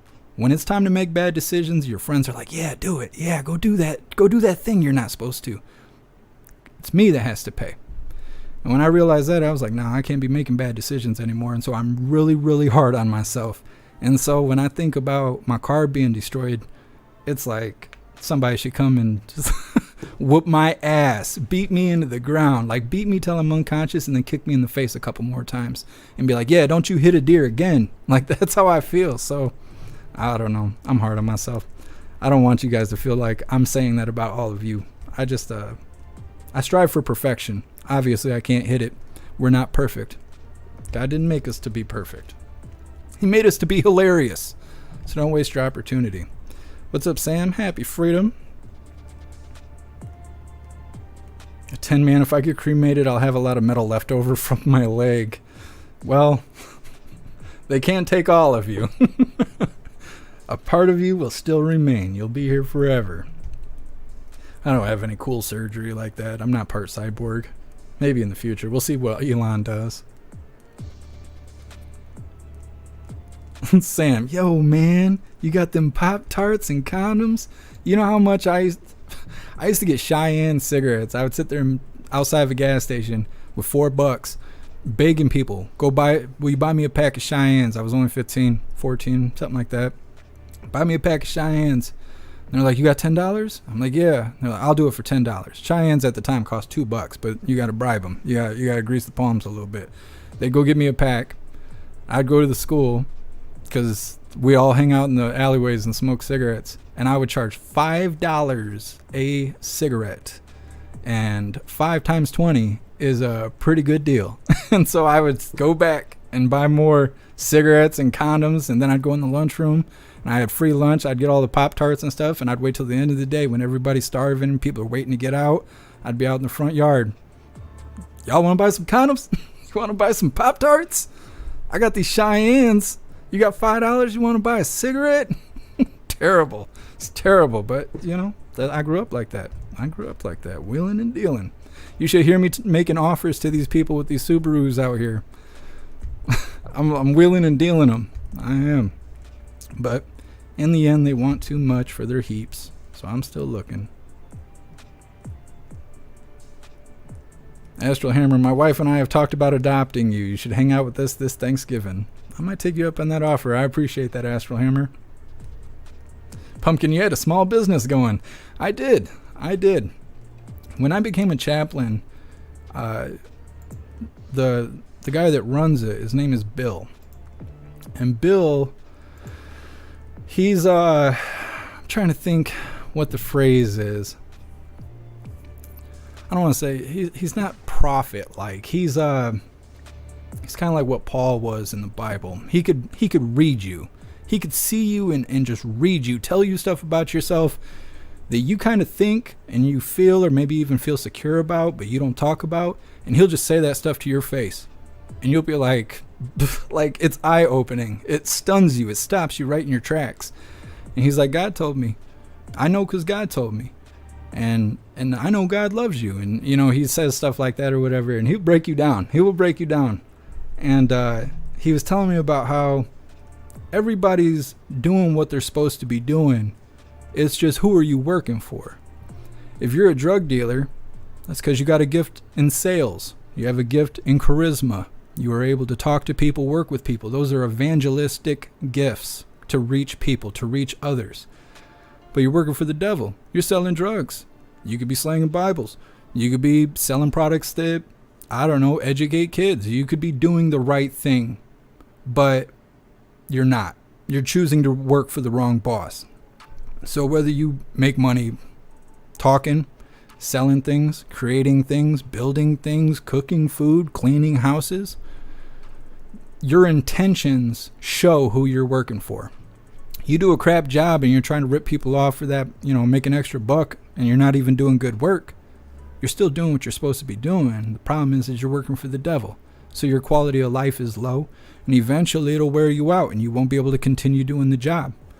But if you do a good job, because if it's, you know, anything that's worth doing, it's worth doing right. And sometimes it's worth doing with a smile, even on hard days. But if you work through it, like I talk about all the time, the benefits of being a good person are only seen by doing it. You can't see it from the outside. You don't see a person being a good person and see the benefits they get off of it. You feel that they're overworking and that they're liable to be taken advantage of.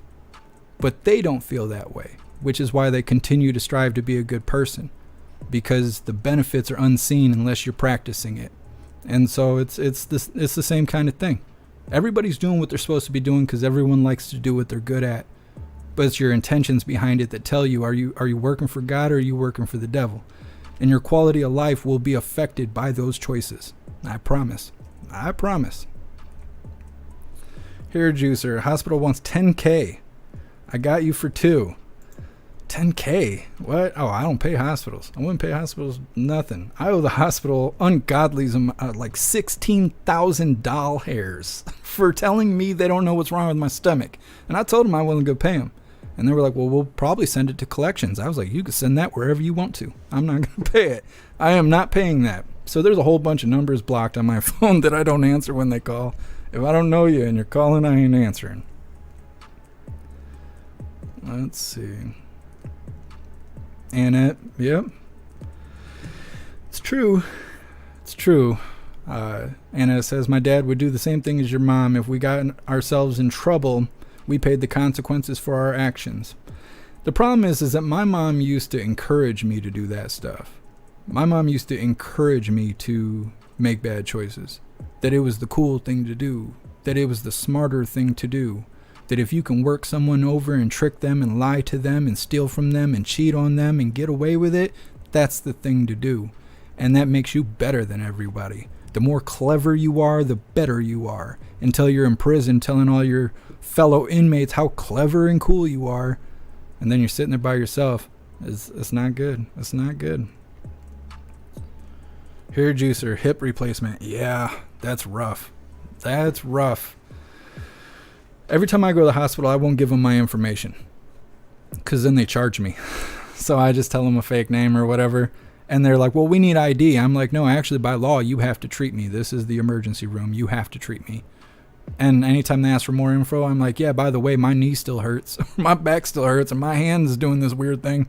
And I just sidetrack them. I don't ever give them my information because I'm not paying that stuff. They never fix me. If they fixed me, I would pay them, but they don't fix me. They just come back. They're like, well, your bill is now $22,000, but we still don't know what's wrong with you. Will that be cash or credit? I'm like, it's Lamborghinis. You can watch me walk up out of here. I'm not paying you nothing. Nothing. One time I had a telemarketer call me, well, not a telemarketer, a collection agency. And they were like, hey, are you so-and-so? And I was like, I don't know. You called my phone. Who are you? And they were like, well, this is so-and-so with collection agency, whatever. We have an outstanding bill of $16,000. And we're trying to find Mr. Jeff Mack so he could pay this bill. And I was like, or what? He was like, excuse me? I was like, or what? If you can't find this person and he doesn't pay his bill, what are you going to do? And they were like, well, we'll keep calling and stuff. And I was like, well, will you send the police? And they were like, well, no, we're not going to do that. I was like, wrong answer. Hung up the phone. Not about that. I'm not paying you nothing. You kiss my ass. And then after 7 years, they wipe your debt. So to hell with it. It doesn't work like that if you got student loans, though. Don't think that. Because they'll come for you over the student loans. You better pay them shits. DCAT. In Michigan, after 7 years, hospital bills are paid off by the state. Yep, exactly. I didn't know that was a Michigan only thing. I thought it was like that everywhere. I know I'm probably dragging this out too far for you hooligans. I just like hanging out with you and conversing. Sharing stories. Oh, I keep forgetting to tell you about my car. Okay, while I'm doing that, I gotta upload a video because I took a little video too. Oh, actually, I can download it from Gilded. So yesterday, I was able to go visit the Subaru, like it's in the hospital. It's not. It was pretty rough looking. I haven't seen it in daylight, so let me see if I can figure out how to download this. Oh, weird, I can't download it. Well, either way, I should be able to play it. We'll play the video and then I'll explain it. Let's get KJP's ugly face off the screen and we'll take the location off because that's obviously not correct. All right, hooligans, we'll play this for just a second.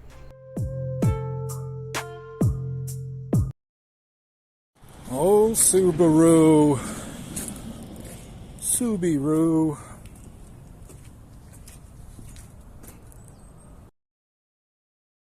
So I paused it for just a second. It's pretty much the end of the video. I just took this for me. I didn't take it really to show off what the car was like. That thought came afterwards. I was more just kind of reliving the moment. This is the first time I've seen the car since the accident. This is what it looks like with the hood down and not over the windshield. The windshield is not hurt at all.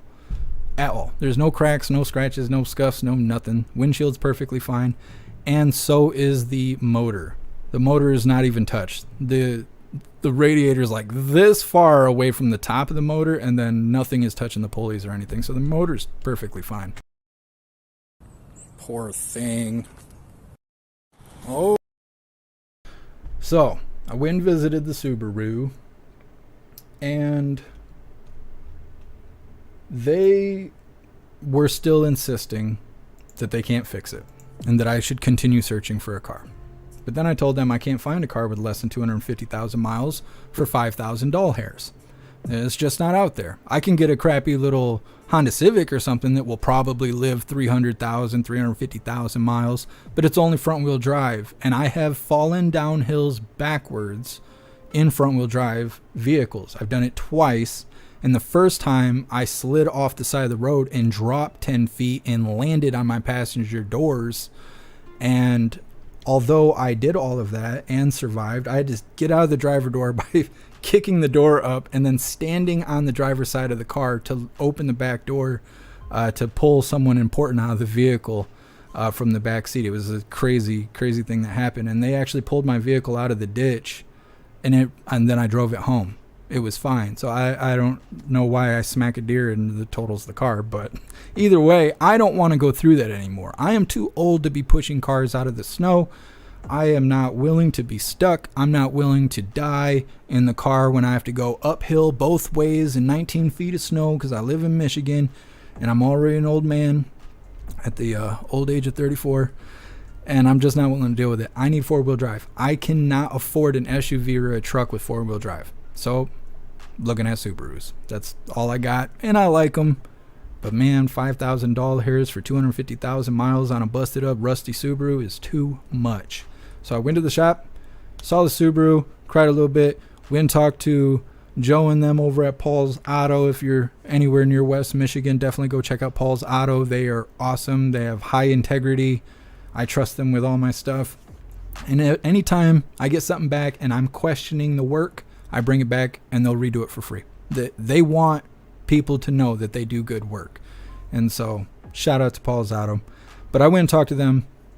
I discussed what I was looking at, and then I showed them I have found front end assemblies for my car, and it's the whole front end. It's the radiator, the fans, the radiator mount, the front bumper, both side fenders, and a hood for $1,200 shipped.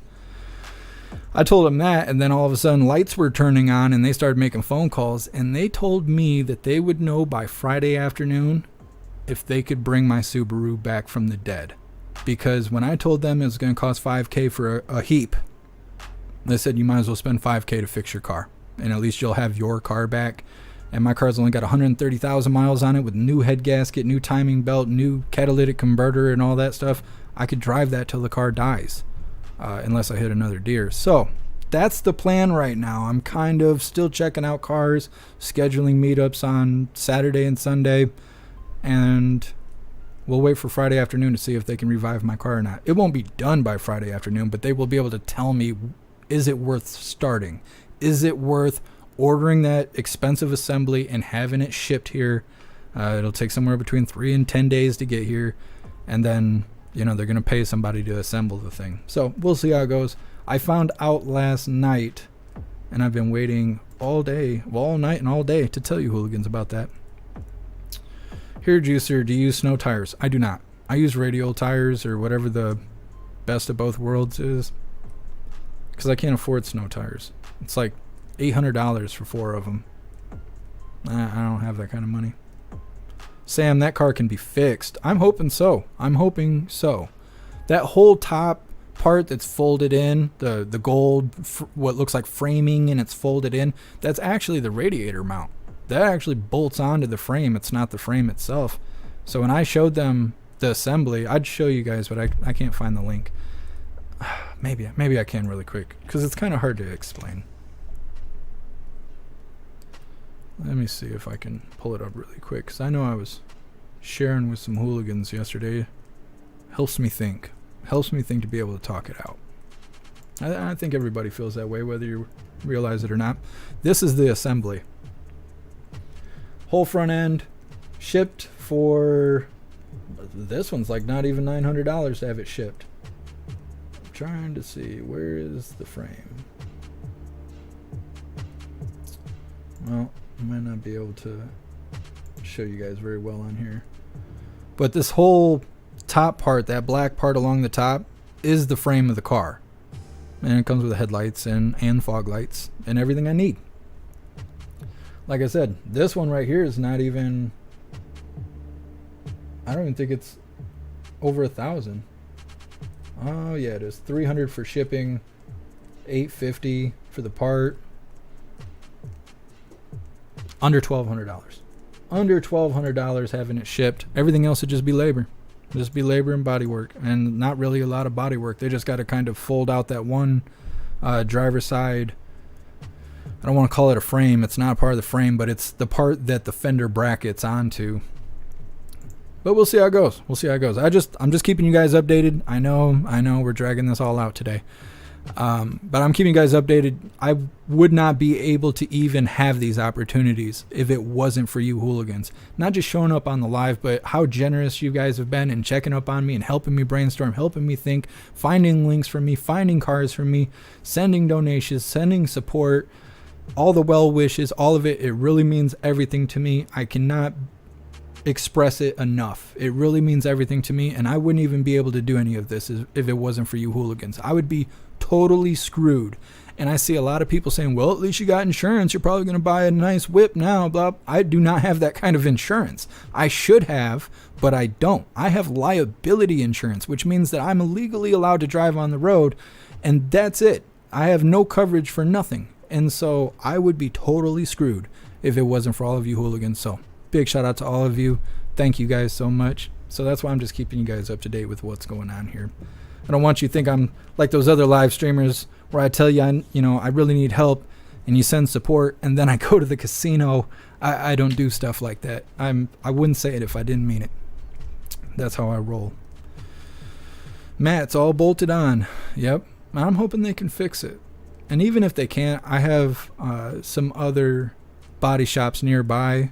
Then I'll give them a try and see how it goes. See what they think of it. Edward went and did some research and stuff for me. Found some shops nearby to give a try. 10 man, if it was mine, I would fix it. See, I would like to actually fix it myself. I would like to just do the work myself and save the money. I mean, I'd still have to order the assembly, but watch some YouTube videos, bust some tools out, grab a 6-pack of beer, have a buddy come hang out with me or something, work it all out. But I can't do that here in this apartment that I live in. It's against the policy. My neighbor just got evicted, actually. She left her car in the parking lot and had both front tires were flat. She just doesn't drive it because I think she's a pillhead. She's always shuffling around to other apartments, and they're all secretly doing meetings over near the dumpster and stuff, like raccoons and possums. I don't know. But her car was gone, and the day before it had a ticket from the police on it as an abandoned vehicle. And then today I saw her packing her stuff because they evicted her, because you cannot have your car sitting here like that. And I mean it. You can't. And neighbor's paying the price right now for that same stuff. Otherwise, I'd work on it myself. 10 man, I'm trying to post a picture of my 4Runner. It won't let me. We might have hit the data cap for the chat for the month, if that's happening. Or maybe there's a safety in this chat that's preventing you from doing that because of the data cap, because you have the ability to upload videos and stuff. But if you uploaded like a 20-minute video, you'd blow our data right there. But it's only in the live chat. So if you'd like to post your picture on your timeline or in the general chat, it would pull up no problem. There's no data cap on that stuff. It's only for the live chat, and it's because of all the features I have attached to it. I have to pay a monthly fee for that chat. But that's why it's so badass, though. That's why it does all them cool stuff, because I pay for it to get done. But I'd like to see that 4Runner 10 man. Absolutely.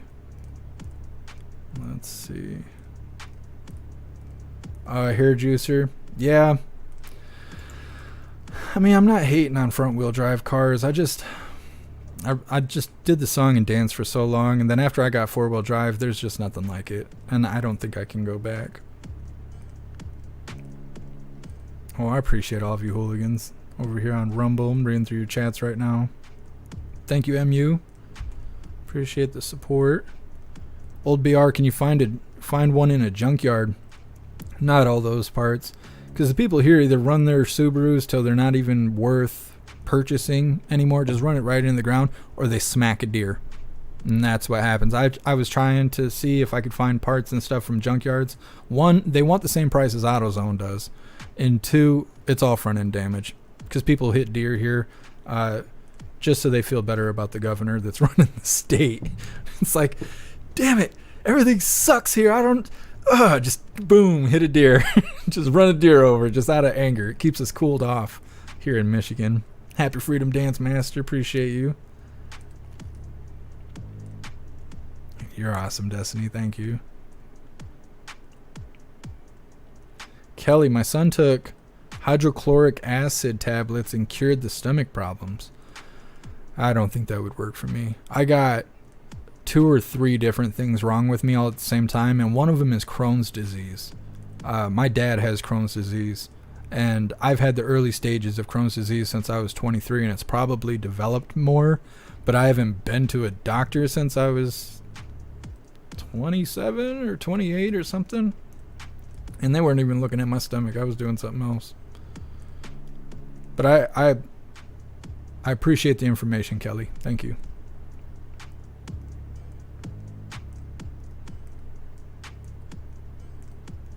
JT3, how many have said that we are family, plus you can't hoodoo a hooligan? You're right, JT3. Absolutely.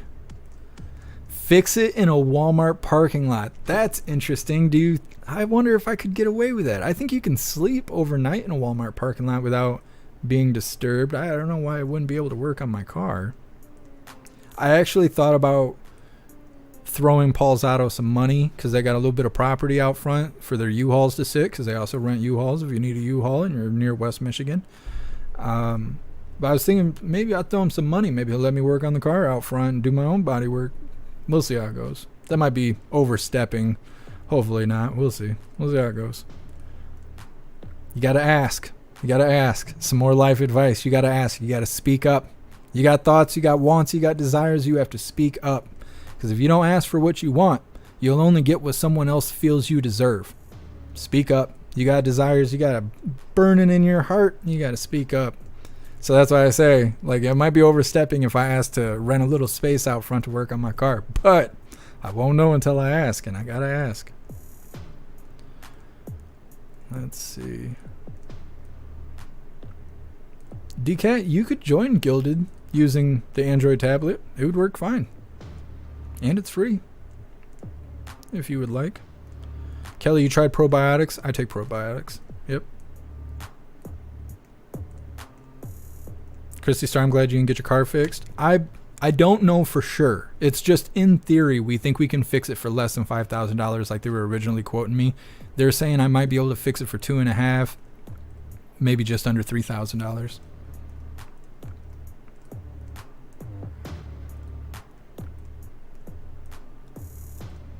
All right, flip it through the chat really quick, and we're going to watch the rest of the news. I promise. I just wanted to update you guys on the Subaru, and I was thinking about it through the whole press briefing, and then after the press briefing, I spaced it. KJP, her voice will do that to you.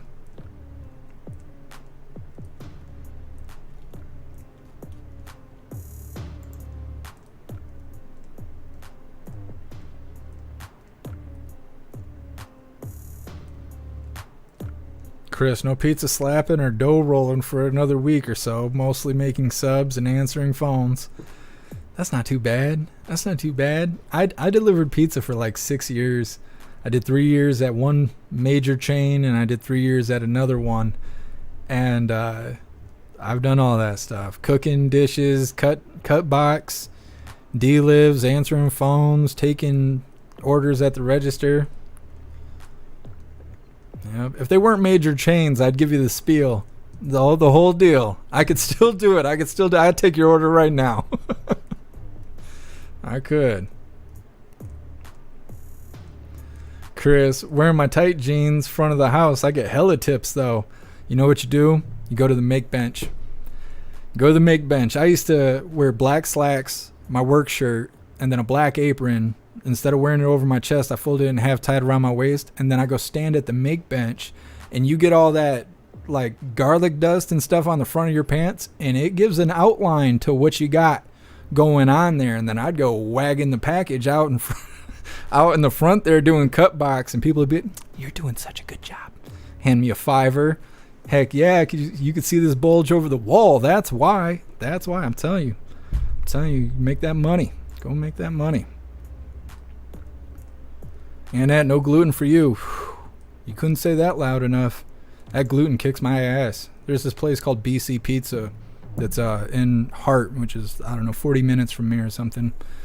And their dough is high gluten. I worked there for one day. All the employees were in the back crushing pills and snorting them off the stainless steel. I need any more of that in my life, so I just left. I was like, I don't get down like that. I just came here to make pizza. I didn't know you guys were running a trap house out of the back of this.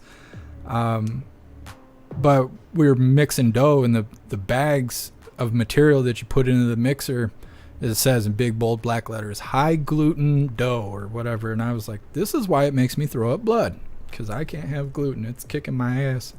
So this next video we're going to cover is titled, Elder Explains Link Between Obama and BLM's Hamas Support.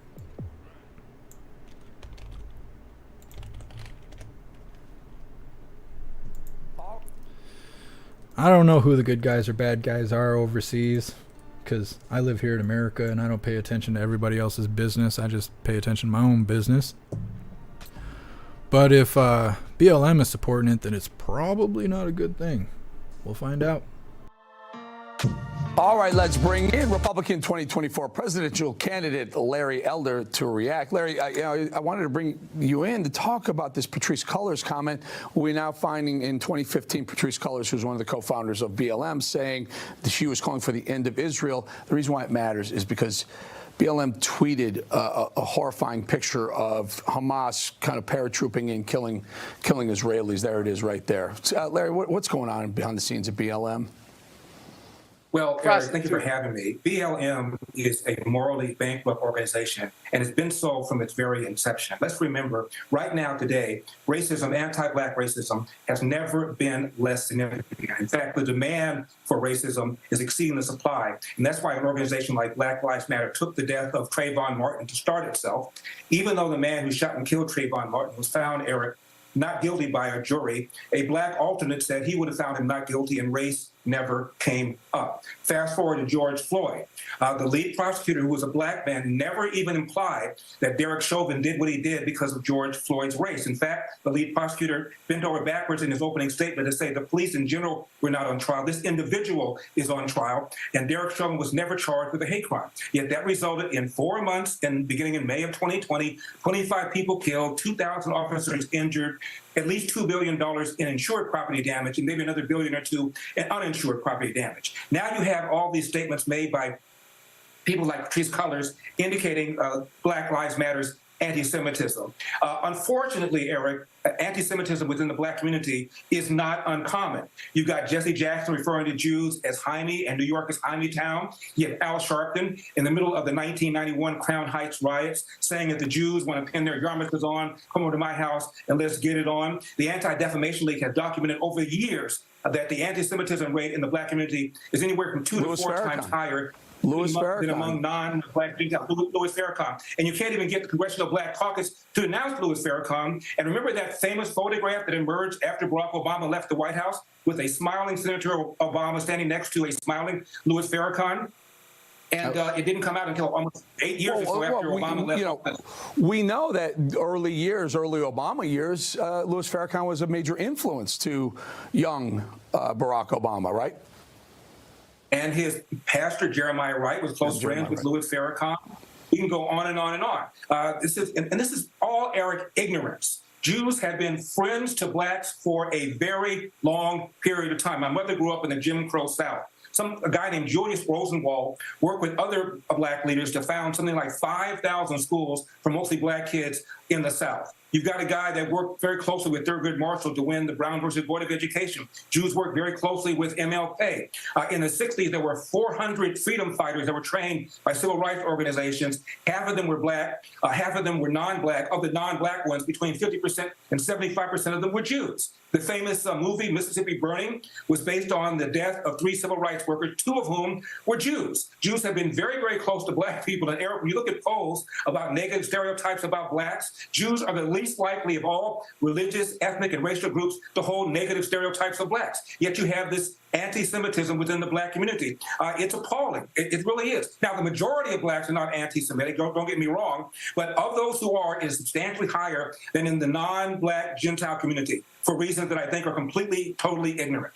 Very quickly, Larry, about a minute or so, you said, and I'm reading your words, demand for racism exceeds supply.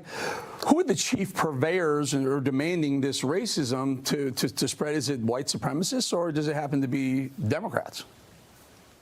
People on the left. The last few years, there have been over 500 fake hate crime allegations from Jussie Smollett to that NASCAR driver who claimed that there was a noose on his gate, to on and on and on. Shows you the demand for racist instances is exceeding the supply. America, again, has never been less racist. This is the only majority white country in the world that's elected and reelected a black president.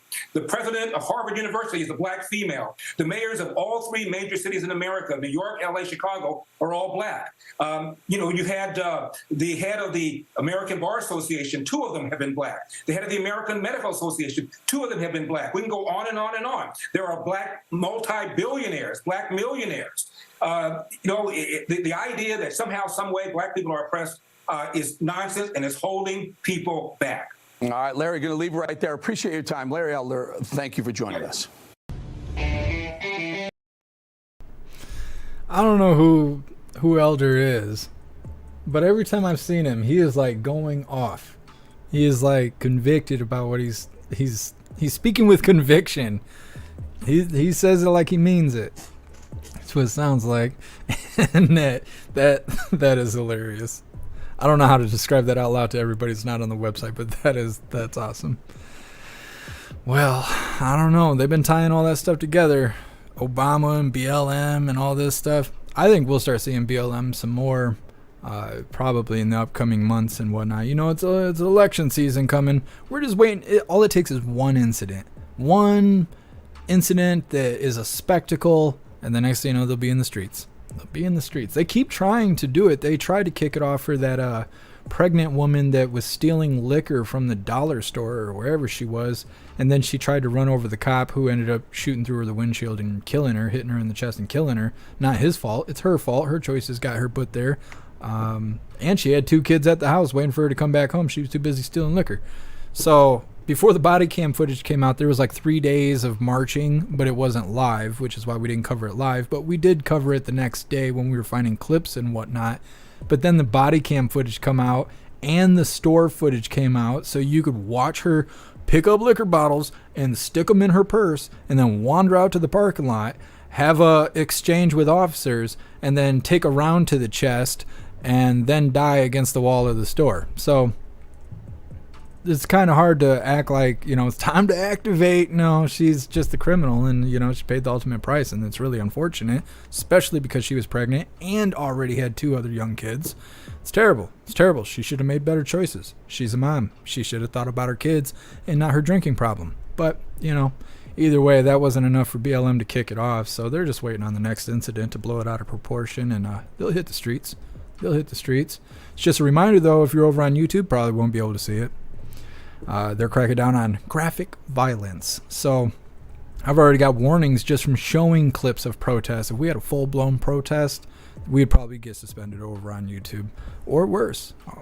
All I got left is being suspended from strikes and being banned. That's all I got left. They already demonetized me. So I keep telling you guys, you got to go and find a spot you're comfortable outside of YouTube if you want to continue knowing what is going on around the world. Let's see. Matt, Larry Elder, Ben Carson, and John Rich own a bank together? Wow. It takes a lot to own a bank. That is what wealthy people ultimately want to have in their pocket, is a bank, because banks make so much money off fees and stuff. I'm always like reading and watching wealthy people to try and see what they do. The unfortunate thing is most of them do bad stuff to get wealthy, or that you have to already be wealthy in order to build more wealth, which I'm not willing to do either of those things. I'm not wealthy, so I'm not able to do the one thing, and I'm not willing to do criminalistic things. to make money, but I pay attention to them just in case I ever come into some money. I have no intentions of blowing it. My grandpa was a millionaire when he died, and nobody knew it but me. Me and him. We were the only ones that knew it. Nobody else knew because he lived so frugal. I mean, when we went to KFC, he made us drink water. We didn't even get to have pop, like nothing. I mean, KFC nowadays, who can even afford that? Paying $36 for a 12-piece. No, thank you. But, yeah, my grandpa was very frugal, and nobody, I mean, people knew he had some money because he had nice things, and he took care of his stuff. And he taught me to try and take care of the stuff that I have. I know everybody's like, well, where's the Subaru, Jeff? Yeah, I understand. I understand. I messed that up. But look, Klaus Daniels, he's big and beefy, taking good care of him. My grandpa died a millionaire. He had that money, and when things went bad, he was good. He was good to go. Roof caved in or something like that, get a new roof. Truck needed some parts, go and get it fixed. Truck gets totaled, buy a new truck. He didn't take that money and blow it. He only used it when he needed it, and he was able to be happy and be content in life and focus on what matters because the money part was already taken care of. Now, he could have blown it. I mean, you see how much everything costs nowadays. You can go through $1 million really quick. But if I ever come into some money, I want to make sure that I take care of it. And I have people that rely on me in life. I keep, telling you guys that. And so it'd be nice if my funeral expenses were taken care of and those people could be taken care of after I'm gone and stuff. So I pay attention to those wealthy people, and what they talk about the most is how hard it is to either create a bank or own a bank. It's hard to obtain. Because it's something that the ultimate wealthy want to get their hands on, and it's very difficult to do so. But if you can, you're set. You're set. Because you could put your money in your own trust in your own bank, and so if there's fees and stuff attached with it, you're just paying yourself. There's a lot of stuff. I can't give financial advice. I'm not all educated and stuff like that. I'm just telling you my thoughts. All right, flipping through the chat really quick, and we're going to move forward to this last video.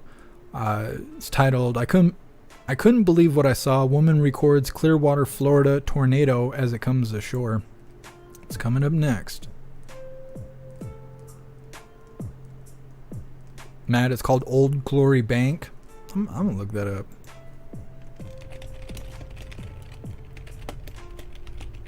I'm going to research it after the live. The more you know. Oh yeah, and I seen some stuff going on over in the YouTube chat. So I gotta put my dad pants on real quick. So I'd like to remind you guys over in the YouTube chat, where it seems to be the only chat out of all the chats that we have problems. And I understand that. I don't at all. I seen Donnie Brooklyn, who's a well-known hooligan. He's been around for a long time, been supporting for a hot minute. But somebody new was in the chat, and they said some crazy stuff. I'm leaving. Not gonna stick around and be abused by a paranoid person. See you, Jeff.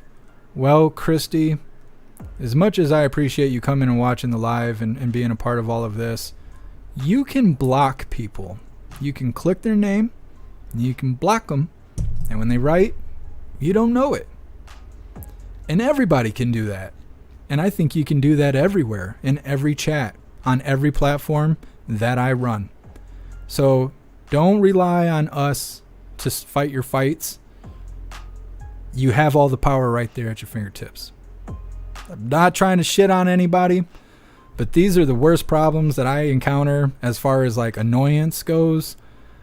I am talking to a lot of people. I'm running a whole show here. I do not have time to come and fight these little stupid battles when you can block these people. I have no problem with Donnie Brooklyn. I like Donnie Brooklyn. Christy, I don't know you, but I'm happy you're here, and I'd be happy to get to know you. You got to get off that stuff, though. We can't put these fires out for you. We're doing a lot of stuff here. It don't look like it. It looks like I'm sitting on my ass, but I'm actually doing a lot of stuff here. Can't come fight these little fights. You got a problem with somebody, any of you hooligans, if you have a problem, because we're not all going to get along. We are all in this together, whether we like each other or not. But if you can't make do and you can't play nice, just block the other person. And keep moving. Keep rolling. Don't stop the whole show over this. It's not worth it. It doesn't matter. And I don't care. Okay, I'll tell you right now, I do not care. I don't care what you're fighting about. I don't care what you're arguing about. I don't care whose side you're on. If you don't like each other, Just block the other person. Keep on rolling. That way we stay whole and happy. I tell you guys all the time, people can suck, but it is not your job to tell them and make them believe that they suck, because they won't believe you. They will not receive the information. Just acknowledge that they suck and then keep moving. They won't receive it. So don't ruin your own day about it. You're not going to ruin anybody else's day about it. Block them. Keep on moving. You'll be good to go. You'll be good to go, I promise. I promise. Think about when I block people. I ban somebody, they go to another chat and shit on me, and I ban them there, and they'll go to another chat and shit on me, and I'll ban them there. Then they'll send me emails, and I gotta put them in the spam folder. Then they'll go to my social media, and they'll shit in my DMs, and they'll tag me and stuff on the timeline, and I gotta ban them all over the place. But I do, and half the time I don't even talk about it. More than half the time I don't talk about it. Fuck them. We're not all gonna get along, and that's okay. I'm telling you, I grew up with 12 siblings. I know all about not getting along. I'm the oldest of many sisters. Many sisters. I got a couple brothers. They're unfortunately low lives, most of them. One of them's all right. But the other one's in and out of prison. Drug addicts. Bad people. Stuff like that. But man, all my sisters were mouthy and they like to fist fight. So don't tell me you ain't getting along with somebody. You'll make that work. I promise. So this next video is titled, "I couldn't believe what I saw. A woman records Clearwater, Florida tornado as it comes ashore." Snooks was telling me yesterday that there were storms coming in that Florida area down there. I didn't know it was all this, though. I didn't know they were experiencing this. We have gone more than 10 days without a hurricane or natural disaster hitting, so I don't know if they put the weather machines away or you know, what's going on here. Matt, great dad lecture. I try. Let's get this started.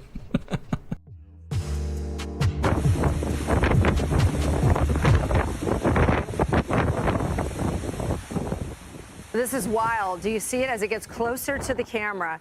You're watching a waterspout come onto the beach and then into town. The person who caught the twister on camera, Michelle Dalpos, is joining us right now via phone. Michelle, how did you wake up to capture this? This is incredible. Oh, well, I'm normally not up at 1:45 in the morning, but I heard a clap of thunder, and I have two little dogs that sleep in the other room, and I went to go check on them, and I had my phone in my hand to use it as a little nightlight, you know, to walk through our condo. And then I looked, and I couldn't believe what I saw. I cracked open our sliding glass door, and I just hit record. And I'm really glad my husband wasn't there to see me do that, because he would have not let me open up the door. But yeah, we've never seen anything like it. Talk about a front seat to Mother Nature. As you're seeing the lightning start to illuminate this this cloud, this waterspout that's coming on land, were you nervous? Were you worried? I mean, could you believe that you were this close? I mean, the camera really was able to zoom in and capture the whole thing happening. Yes, I was pretty nervous. I just felt like I was still inside my condo with just it cracked a little bit, so I felt like I could scoot back in. But yeah, I mean, I've never seen anything like it in the 9 years we've lived here. We've been through hurricanes, and this was really something I have never seen before, and it was pretty crazy. You literally witnessed the waterspout, which is over the water, and then it came inland, stayed together intact, was able to spin up debris at the surface. Any reports of damage anywhere around where you are? Yes. Where it hit on land, there are homes there, and I know that some homes are inhabitable, and they blocked off the street due to damage. But I can tell you, not 2 minutes, 1 minute later, there were fire trucks headed that way. Yeah, to the rescue, I can imagine, because people wanted to see what kind of damage had been left behind by this. Now you've got a tornado watch through the early afternoon. What's your typical safety plan? If you think a severe weather storm is coming, what do you do? Do you take extra precaution? Well, the condo that we're in is a large building, So our plan of action is just to go in the hallway because there aren't any windows inside. That's a good way to stay safe. Yeah, get away from the windows. I like it. The big what I did. The big question here from the rest of the Fox team is, have you slept since 1:45 when you were woken up by the storms and started taking this incredible footage? Oh, I was probably up for 2 hours after. I tried to, I wanted to wake my husband up to tell him, but I didn't have the heart to wake him up. I just, but yeah, I mean, I did go back to sleep, but it was very heart pounding. It was very incredible experience to witness this storm and do it in a safe way. We appreciate you sharing the footage with us here on Fox Weather. Sure. We wish you the best for the rest of the afternoon. Stay safe out there. Clearwater resident Michelle Dalpose, thank you so much for being on Fox Weather. Stay safe. I'm Amy Freeze. Welcome to Fox Weather's YouTube page. We have more great. I don't know. I've been a part of a tornado once when I was young. There was a tornado that happened. I've told you guys a few times. But I've never seen anything like that. Not huge coming across the ocean kind of situation. I don't know. See, and it could have did more damage, but Snooks banned the tornado and saved everyone in Florida. That's what happened. She saw it coming. She threw that band hammer like Thor, and tornado had to leave immediately. We had to vacate the situation. Had to vacate the chair. That's what happened. So, big shout out to Snooks, saving Florida. I don't know. That stuff is crazy. And I know you hooligans are all over the country and even outside of the country. And I really feel when I see stuff like that, I worry about you guys because that stuff doesn't happen here. We get snow and we get lake effect. I don't go lay in the snow, though. I just sit here with Klaus Daniels in the house, especially now that I'm carless. But I don't know. I see tornadoes and earthquakes and hurricanes and all this stuff. And especially in Gilded, we'll see hooligans come in and be like, hey, I'm, bolting down, trying to prepare for this storm and stuff. And it's kind of nerve-wracking. We don't want to lose any hooligans or nothing like that. I mean, we got a bunch of soft and stupid people out there that want to go play in the hurricane. Then, hey, that's fine with them. But when hooligans are saying, hey, we live in these areas, it's like, I get nervous about it. I get real nervous about it. So I'm glad you're doing good, Snooks, and everybody else, all the other hooligans in Florida. Shout out to Snooks for banning the tornado. Also, I found that it wasn't Donnie Brooklyn that offended individual was calling out. It was actually Snooks. She was, I'm gonna say it's she. Her name was Christy. I'm assuming it's a she.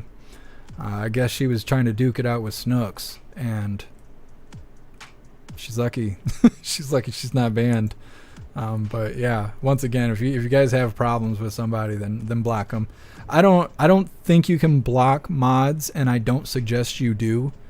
But that's the only occasion. If you have a problem with mod, tell me, and we'll work something out. Because I want everybody to be whole and happy. And there is a line. And if the line's not being crossed and we just have people kind of feuding, then I will intervene because I don't want people fighting with the mods, and I don't want the mods to feel like I'm undercutting them, micromanaging them and stuff.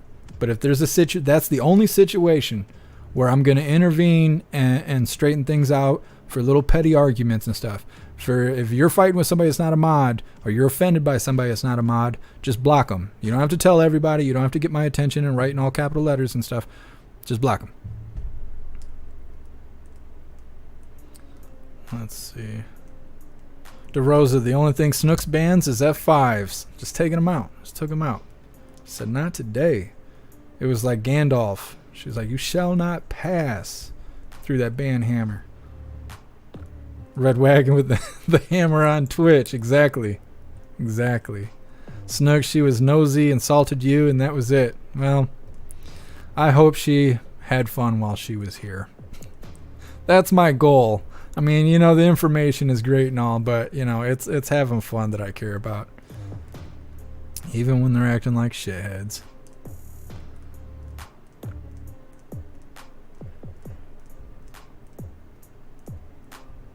Chris. We'll see. I appreciate that you're interested in becoming a mod. I'm kind of a stern boss. I'm kind of stern on how I want things to run. It's one thing participating in the chat. You're free to be as free as you can be without, causing problems and stuff. But when you're a mod, you're kind of representing the brand, and there's a certain way I want you to carry yourself, and a certain way I want you to handle certain situations. And I've been told I'm a little strong-handed. I am, but I'm very particular. I'm very particular on how I want things done and whatnot. So I'll think about it, Chris, and after that little summary there, if you still want to be a mod, we'll see about working something out. 10-Man Snook can hold her own. Oh yeah, absolutely. Absolutely. I don't question it at all. She's done the song and dance many times. She knows the whole routine. I appreciate you, Snooks. You're awesome. Let's read through the chat really quick, hooligans. That was all the coffee I had for you guys today. I know it's been a long one and whatnot. I just like spending time with you guys and gals. I'm going to drop this Linktree link in the chat for all of you. All of my links are listed if you would like to donate and help me out with my car fund and support the live and keep us going, because it does cost a hefty fee to be able to do what we do from month to month. All the donation links are on the Linktree. If you would like to support the live and get something back, go ahead and join a membership program on a platform you hang out on the most. There is no membership program for YouTube. They demonetized me because, well, they just couldn't handle the truth we were delivering. But every other platform has a membership program that you can sign up for. The website, I think, is the best. I think the website is getting your money's worth out of it. But it's up to you. You're welcome to support that way if you wish. We have 2 merch stores. We have one that is like shirts, hoodies, stickers, coffee mugs, that kind of stuff. We have another merch store that has hats, flags, beanies, patches, things that are embroidered, and things like that. You can find both of those on the Linktree. What I ask, though, is that you join Gilded. Be a part of Gilded. Gilded is free and currently the best way to receive notifications every single time we go live. There's hooligans in there keeping the chat going 24/7. And we have a news board to keep you up to date with everything going on around the world. Gilded is free. You have to go through an application process. It sounds a lot scarier than it is. Just go through it. I don't care what you say or how you fill it out, or even if you do fill it out, just make sure you click the submit button. I will receive the application and I'll pass you right through. That is a security measure to keep bots out of Gilded. So just go ahead, go through the application process. You'll be good to go. I'll get you cleared as soon as I can, and you'll be a part of Gilded. You can access it from your computer, or you can download the app on your phone. I think it is easiest to use as an app on my phone because I like receiving the notifications in my phone that I'm staring at 24/7. But there's a lot of hooligans that like using it on PC, so it's up to you. I suggest you try both if you join Gilded. Like Annette says, the website is the best. We have everything on the website. We have our own social media. We have a excellent messaging system with the ability to video call, audio call, group video call, group audio call, and upload all digital documents. Unlike any other platform, we are the only platform where you can upload MP3s, documents, slideshows, pictures, and video all at the same time without having to leave. You just do it right there. We're the only platform that does that.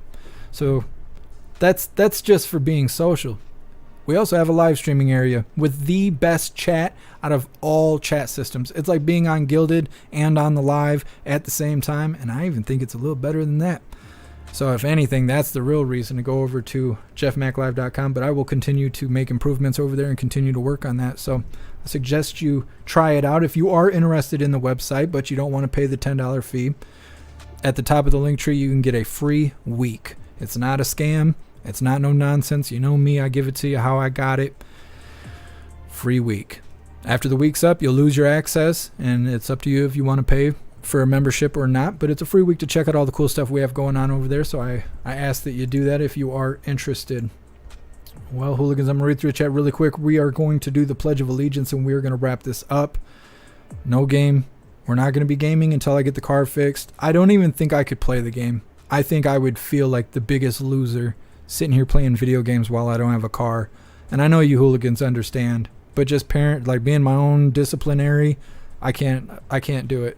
I can't play the game. I just can't do it. I'm not allowed to have fun until I fix my responsibilities, and that's how I handle things. So once I get a car and get that all taken care of, we'll be back to gaming. We will finish up Starfield. We'll be going over to finish up Fallout 4 DLC that we were working on over at Nuka World and stuff. And then I think we're going into Skyrim. And then after Skyrim, I think we might be doing some Cyberpunk, because they did an update and it seems pretty badass. So that's the plan for the game, but we're not going to play the game until I get the car thing fixed. So the next live will be tomorrow, 1 p.m. Eastern time, for the very next Coffee with Hooligans. Just going to read through the chat really quick. I'm wrapping her up. Let's see. Destiny, I can ship Klaus food to you. Oh, I would love that. I would love that. Send me an email or get a hold of me on, any platform you're connected to me on, and we could work something out if you would like. I would love that. I would love that, because Klaus Daniels throws up off that dollar store food. Let's see. Flipping through. Destiny, what kind of food does he eat? Call of the Wild from Tractor Supply. Call of the Wild green bag is what he eats. Or something of the wild. You'll be able to figure it out. It may not be Call of the Wild. A Taste of the Wild. Something like that.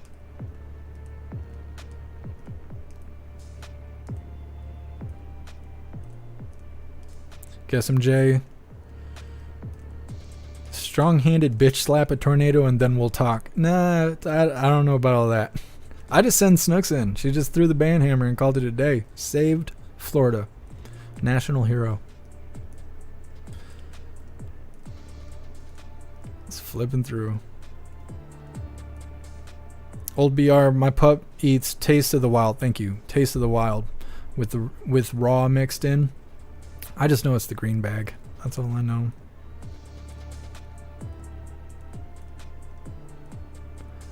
Destiny. What Old BR is talking about is the same thing. Obviously he's got dog food, but it's the same thing. It's a Taste of the Wild, and it's the green bag.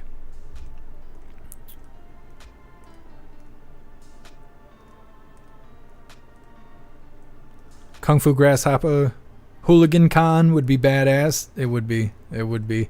I want to do a hooligan potluck, but I got to get into a house.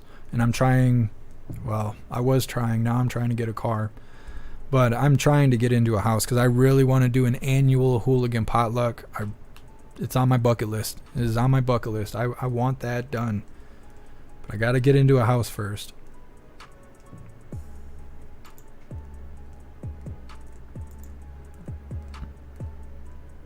Hey, I appreciate you, Cat's Eye. DeRosa says, get the belt. Talking about Christy talking that shit over on YouTube. Get the belt. Yep. That stuff cracks me up. What's up, Big Mac and Pride? Happy freedom.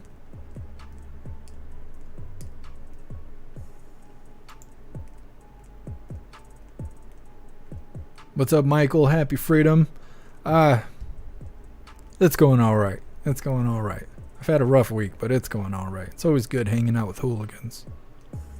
Yeah, I appreciate you, Gary.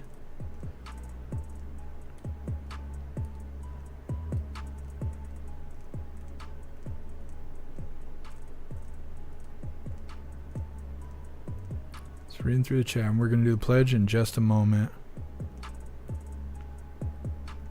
Hey, I appreciate you, Rip Curl. You're picking up when I'm laying down.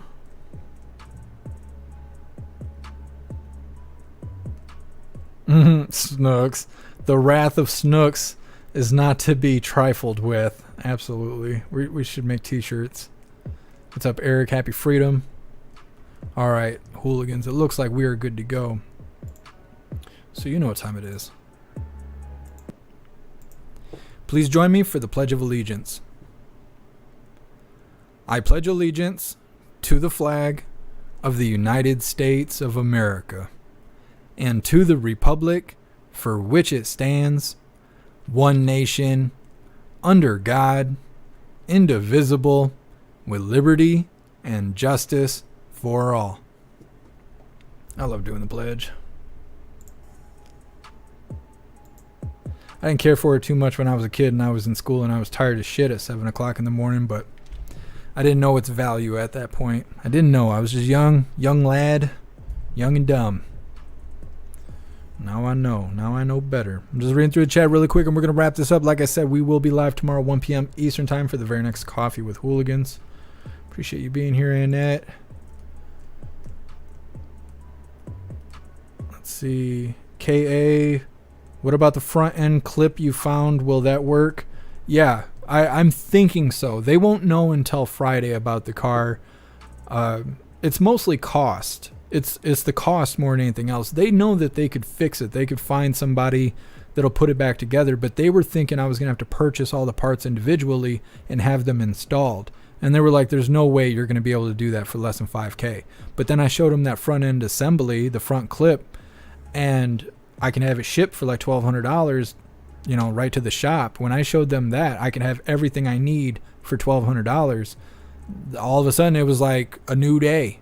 They were like, oh, well, then we're just worried about labor then. We're not going to rack up $4,000 in labor, so let's work on fixing the car. I was like, yeah, let's get it done. So we'll see. They said that they'll know by Friday night. I'm still looking for cars, scheduling meetups on the weekend when I think I'll be able to get some rides, and hoping for the best. I'm hoping they can fix my car and I don't have to buy somebody else's problem. That's my biggest worry, is that I'm going to spend every dollar I have to get another 09 Subaru Outback to match mine so I can use the parts off my wrecked one on the new one, but then turn around and find out I spent all my money on a lemon. Somebody ran the car into the ground. That's my biggest worry. And so I would rather just fix my car than buy somebody else's problems, because I've already fixed everything on my car. I mean, everything is under warranty right now. Like, everything is. Spark plugs, wires, head gaskets, timing belt. I mean, everything up front is under warranty right now. So I would rather just fix the car and just do it that way. So we'll see. I will let you guys know every step of the way. The more information I get, the more I give all of you guys. Because like I said earlier, I wouldn't be able to do any of this if it wasn't for all of you hooligans. And I don't want you to think I'm a crisis actor and I just do this shit to get donations, because I absolutely do not. I was actually just telling my dad, I don't get to talk to my dad a lot, but I talked to him yesterday because he's concerned about the car accident and stuff. And like he said, I need to stop hitting those damn deer, because he's been around for the whole deal. But I told my dad yesterday, he was like, you know, the hooligans seem like they want to help you out with this whole car situation. And I was like, you know, I would, no matter how hard times get, I would never lie to those people. I would never grift those people, referring to all of you hooligans. I was like, I would never do that, because it's proof that there's still good people in the world. I would not have the opportunities I have right now if it wasn't for all of you hooligans. And I was telling my dad that, I was like, you know, I appreciate all of you hooligans so much, and I try to be so genuine. And he was like, yeah. He's like, I know. Well, he knows me. So he's like, I can tell. He's like, I can tell when you're live and I sit there and listen to you and stuff. He's like, I know you would never do that to those people. And I was like, I wouldn't. Those are the best of the best. And I was telling him yesterday, I always speak good about you hooligans because I really appreciate all of you. Let's see. Destiny, I would really appreciate that. If you send me, well, actually, if you want, I can give you the contact information for where to ship it. Just a second here. I did get the P.O. box for the hooligans that were asking me. I think I got everybody that was inquiring about shipping stuff to me. But now, if you do want to send stuff to the P.O. box, any of you hooligans, if you go to the contact page, jeffmaclive.com/contact, you can find the P.O. box number, but write it how it's wrote. You got to act like you're sending it to an apartment. It's actually going to a P.O. box. But if you tell UPS or whoever, hey, I'm sending it to a P.O. box, they'll give you a hard time. They'll even tell you that they won't ship it. It's not true. You have to send it this way. Because how do you think the post office receives mail? You got to treat it like an apartment. So write the number as if it was an apartment number. It'll ship no problem. The post office actually told me how to do it. Let's see. I'll just post the contact information. Oh, here we go. There we go. I wasn't able to copy it, but I got it now.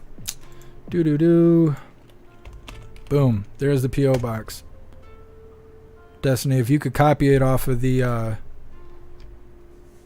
chat there. If you could send it to that location, that would be awesome. Let's see. Miss Jamie, yeah, don't write P.O. box on it. Exactly. Appreciate you, Destiny. Thank you. Wayward Son, you're a good dude. You're a good dude, Wayward Son. I appreciate you. You're awesome. Thank you. Let's see.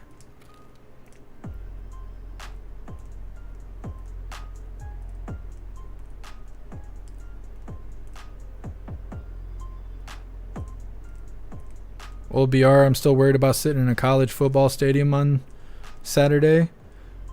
You'll be all right. You'll be all right. College students are, the iconic protester and butthurt person of today, but you'll be fine. Just be jazz music. Just hang out in the background. You'll be fine. You'll be good to go. You'll be good to go. Salty Senior, I'm still working on Duel. I haven't forgot. I just haven't been able to find it, like where I can watch it on a service I already pay for. I'm gonna end up just having to rent it. That's what I'm gonna have to do.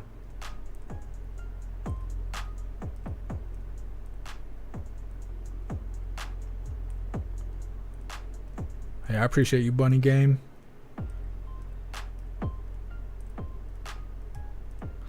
Yeah, Bunny Game. I don't know.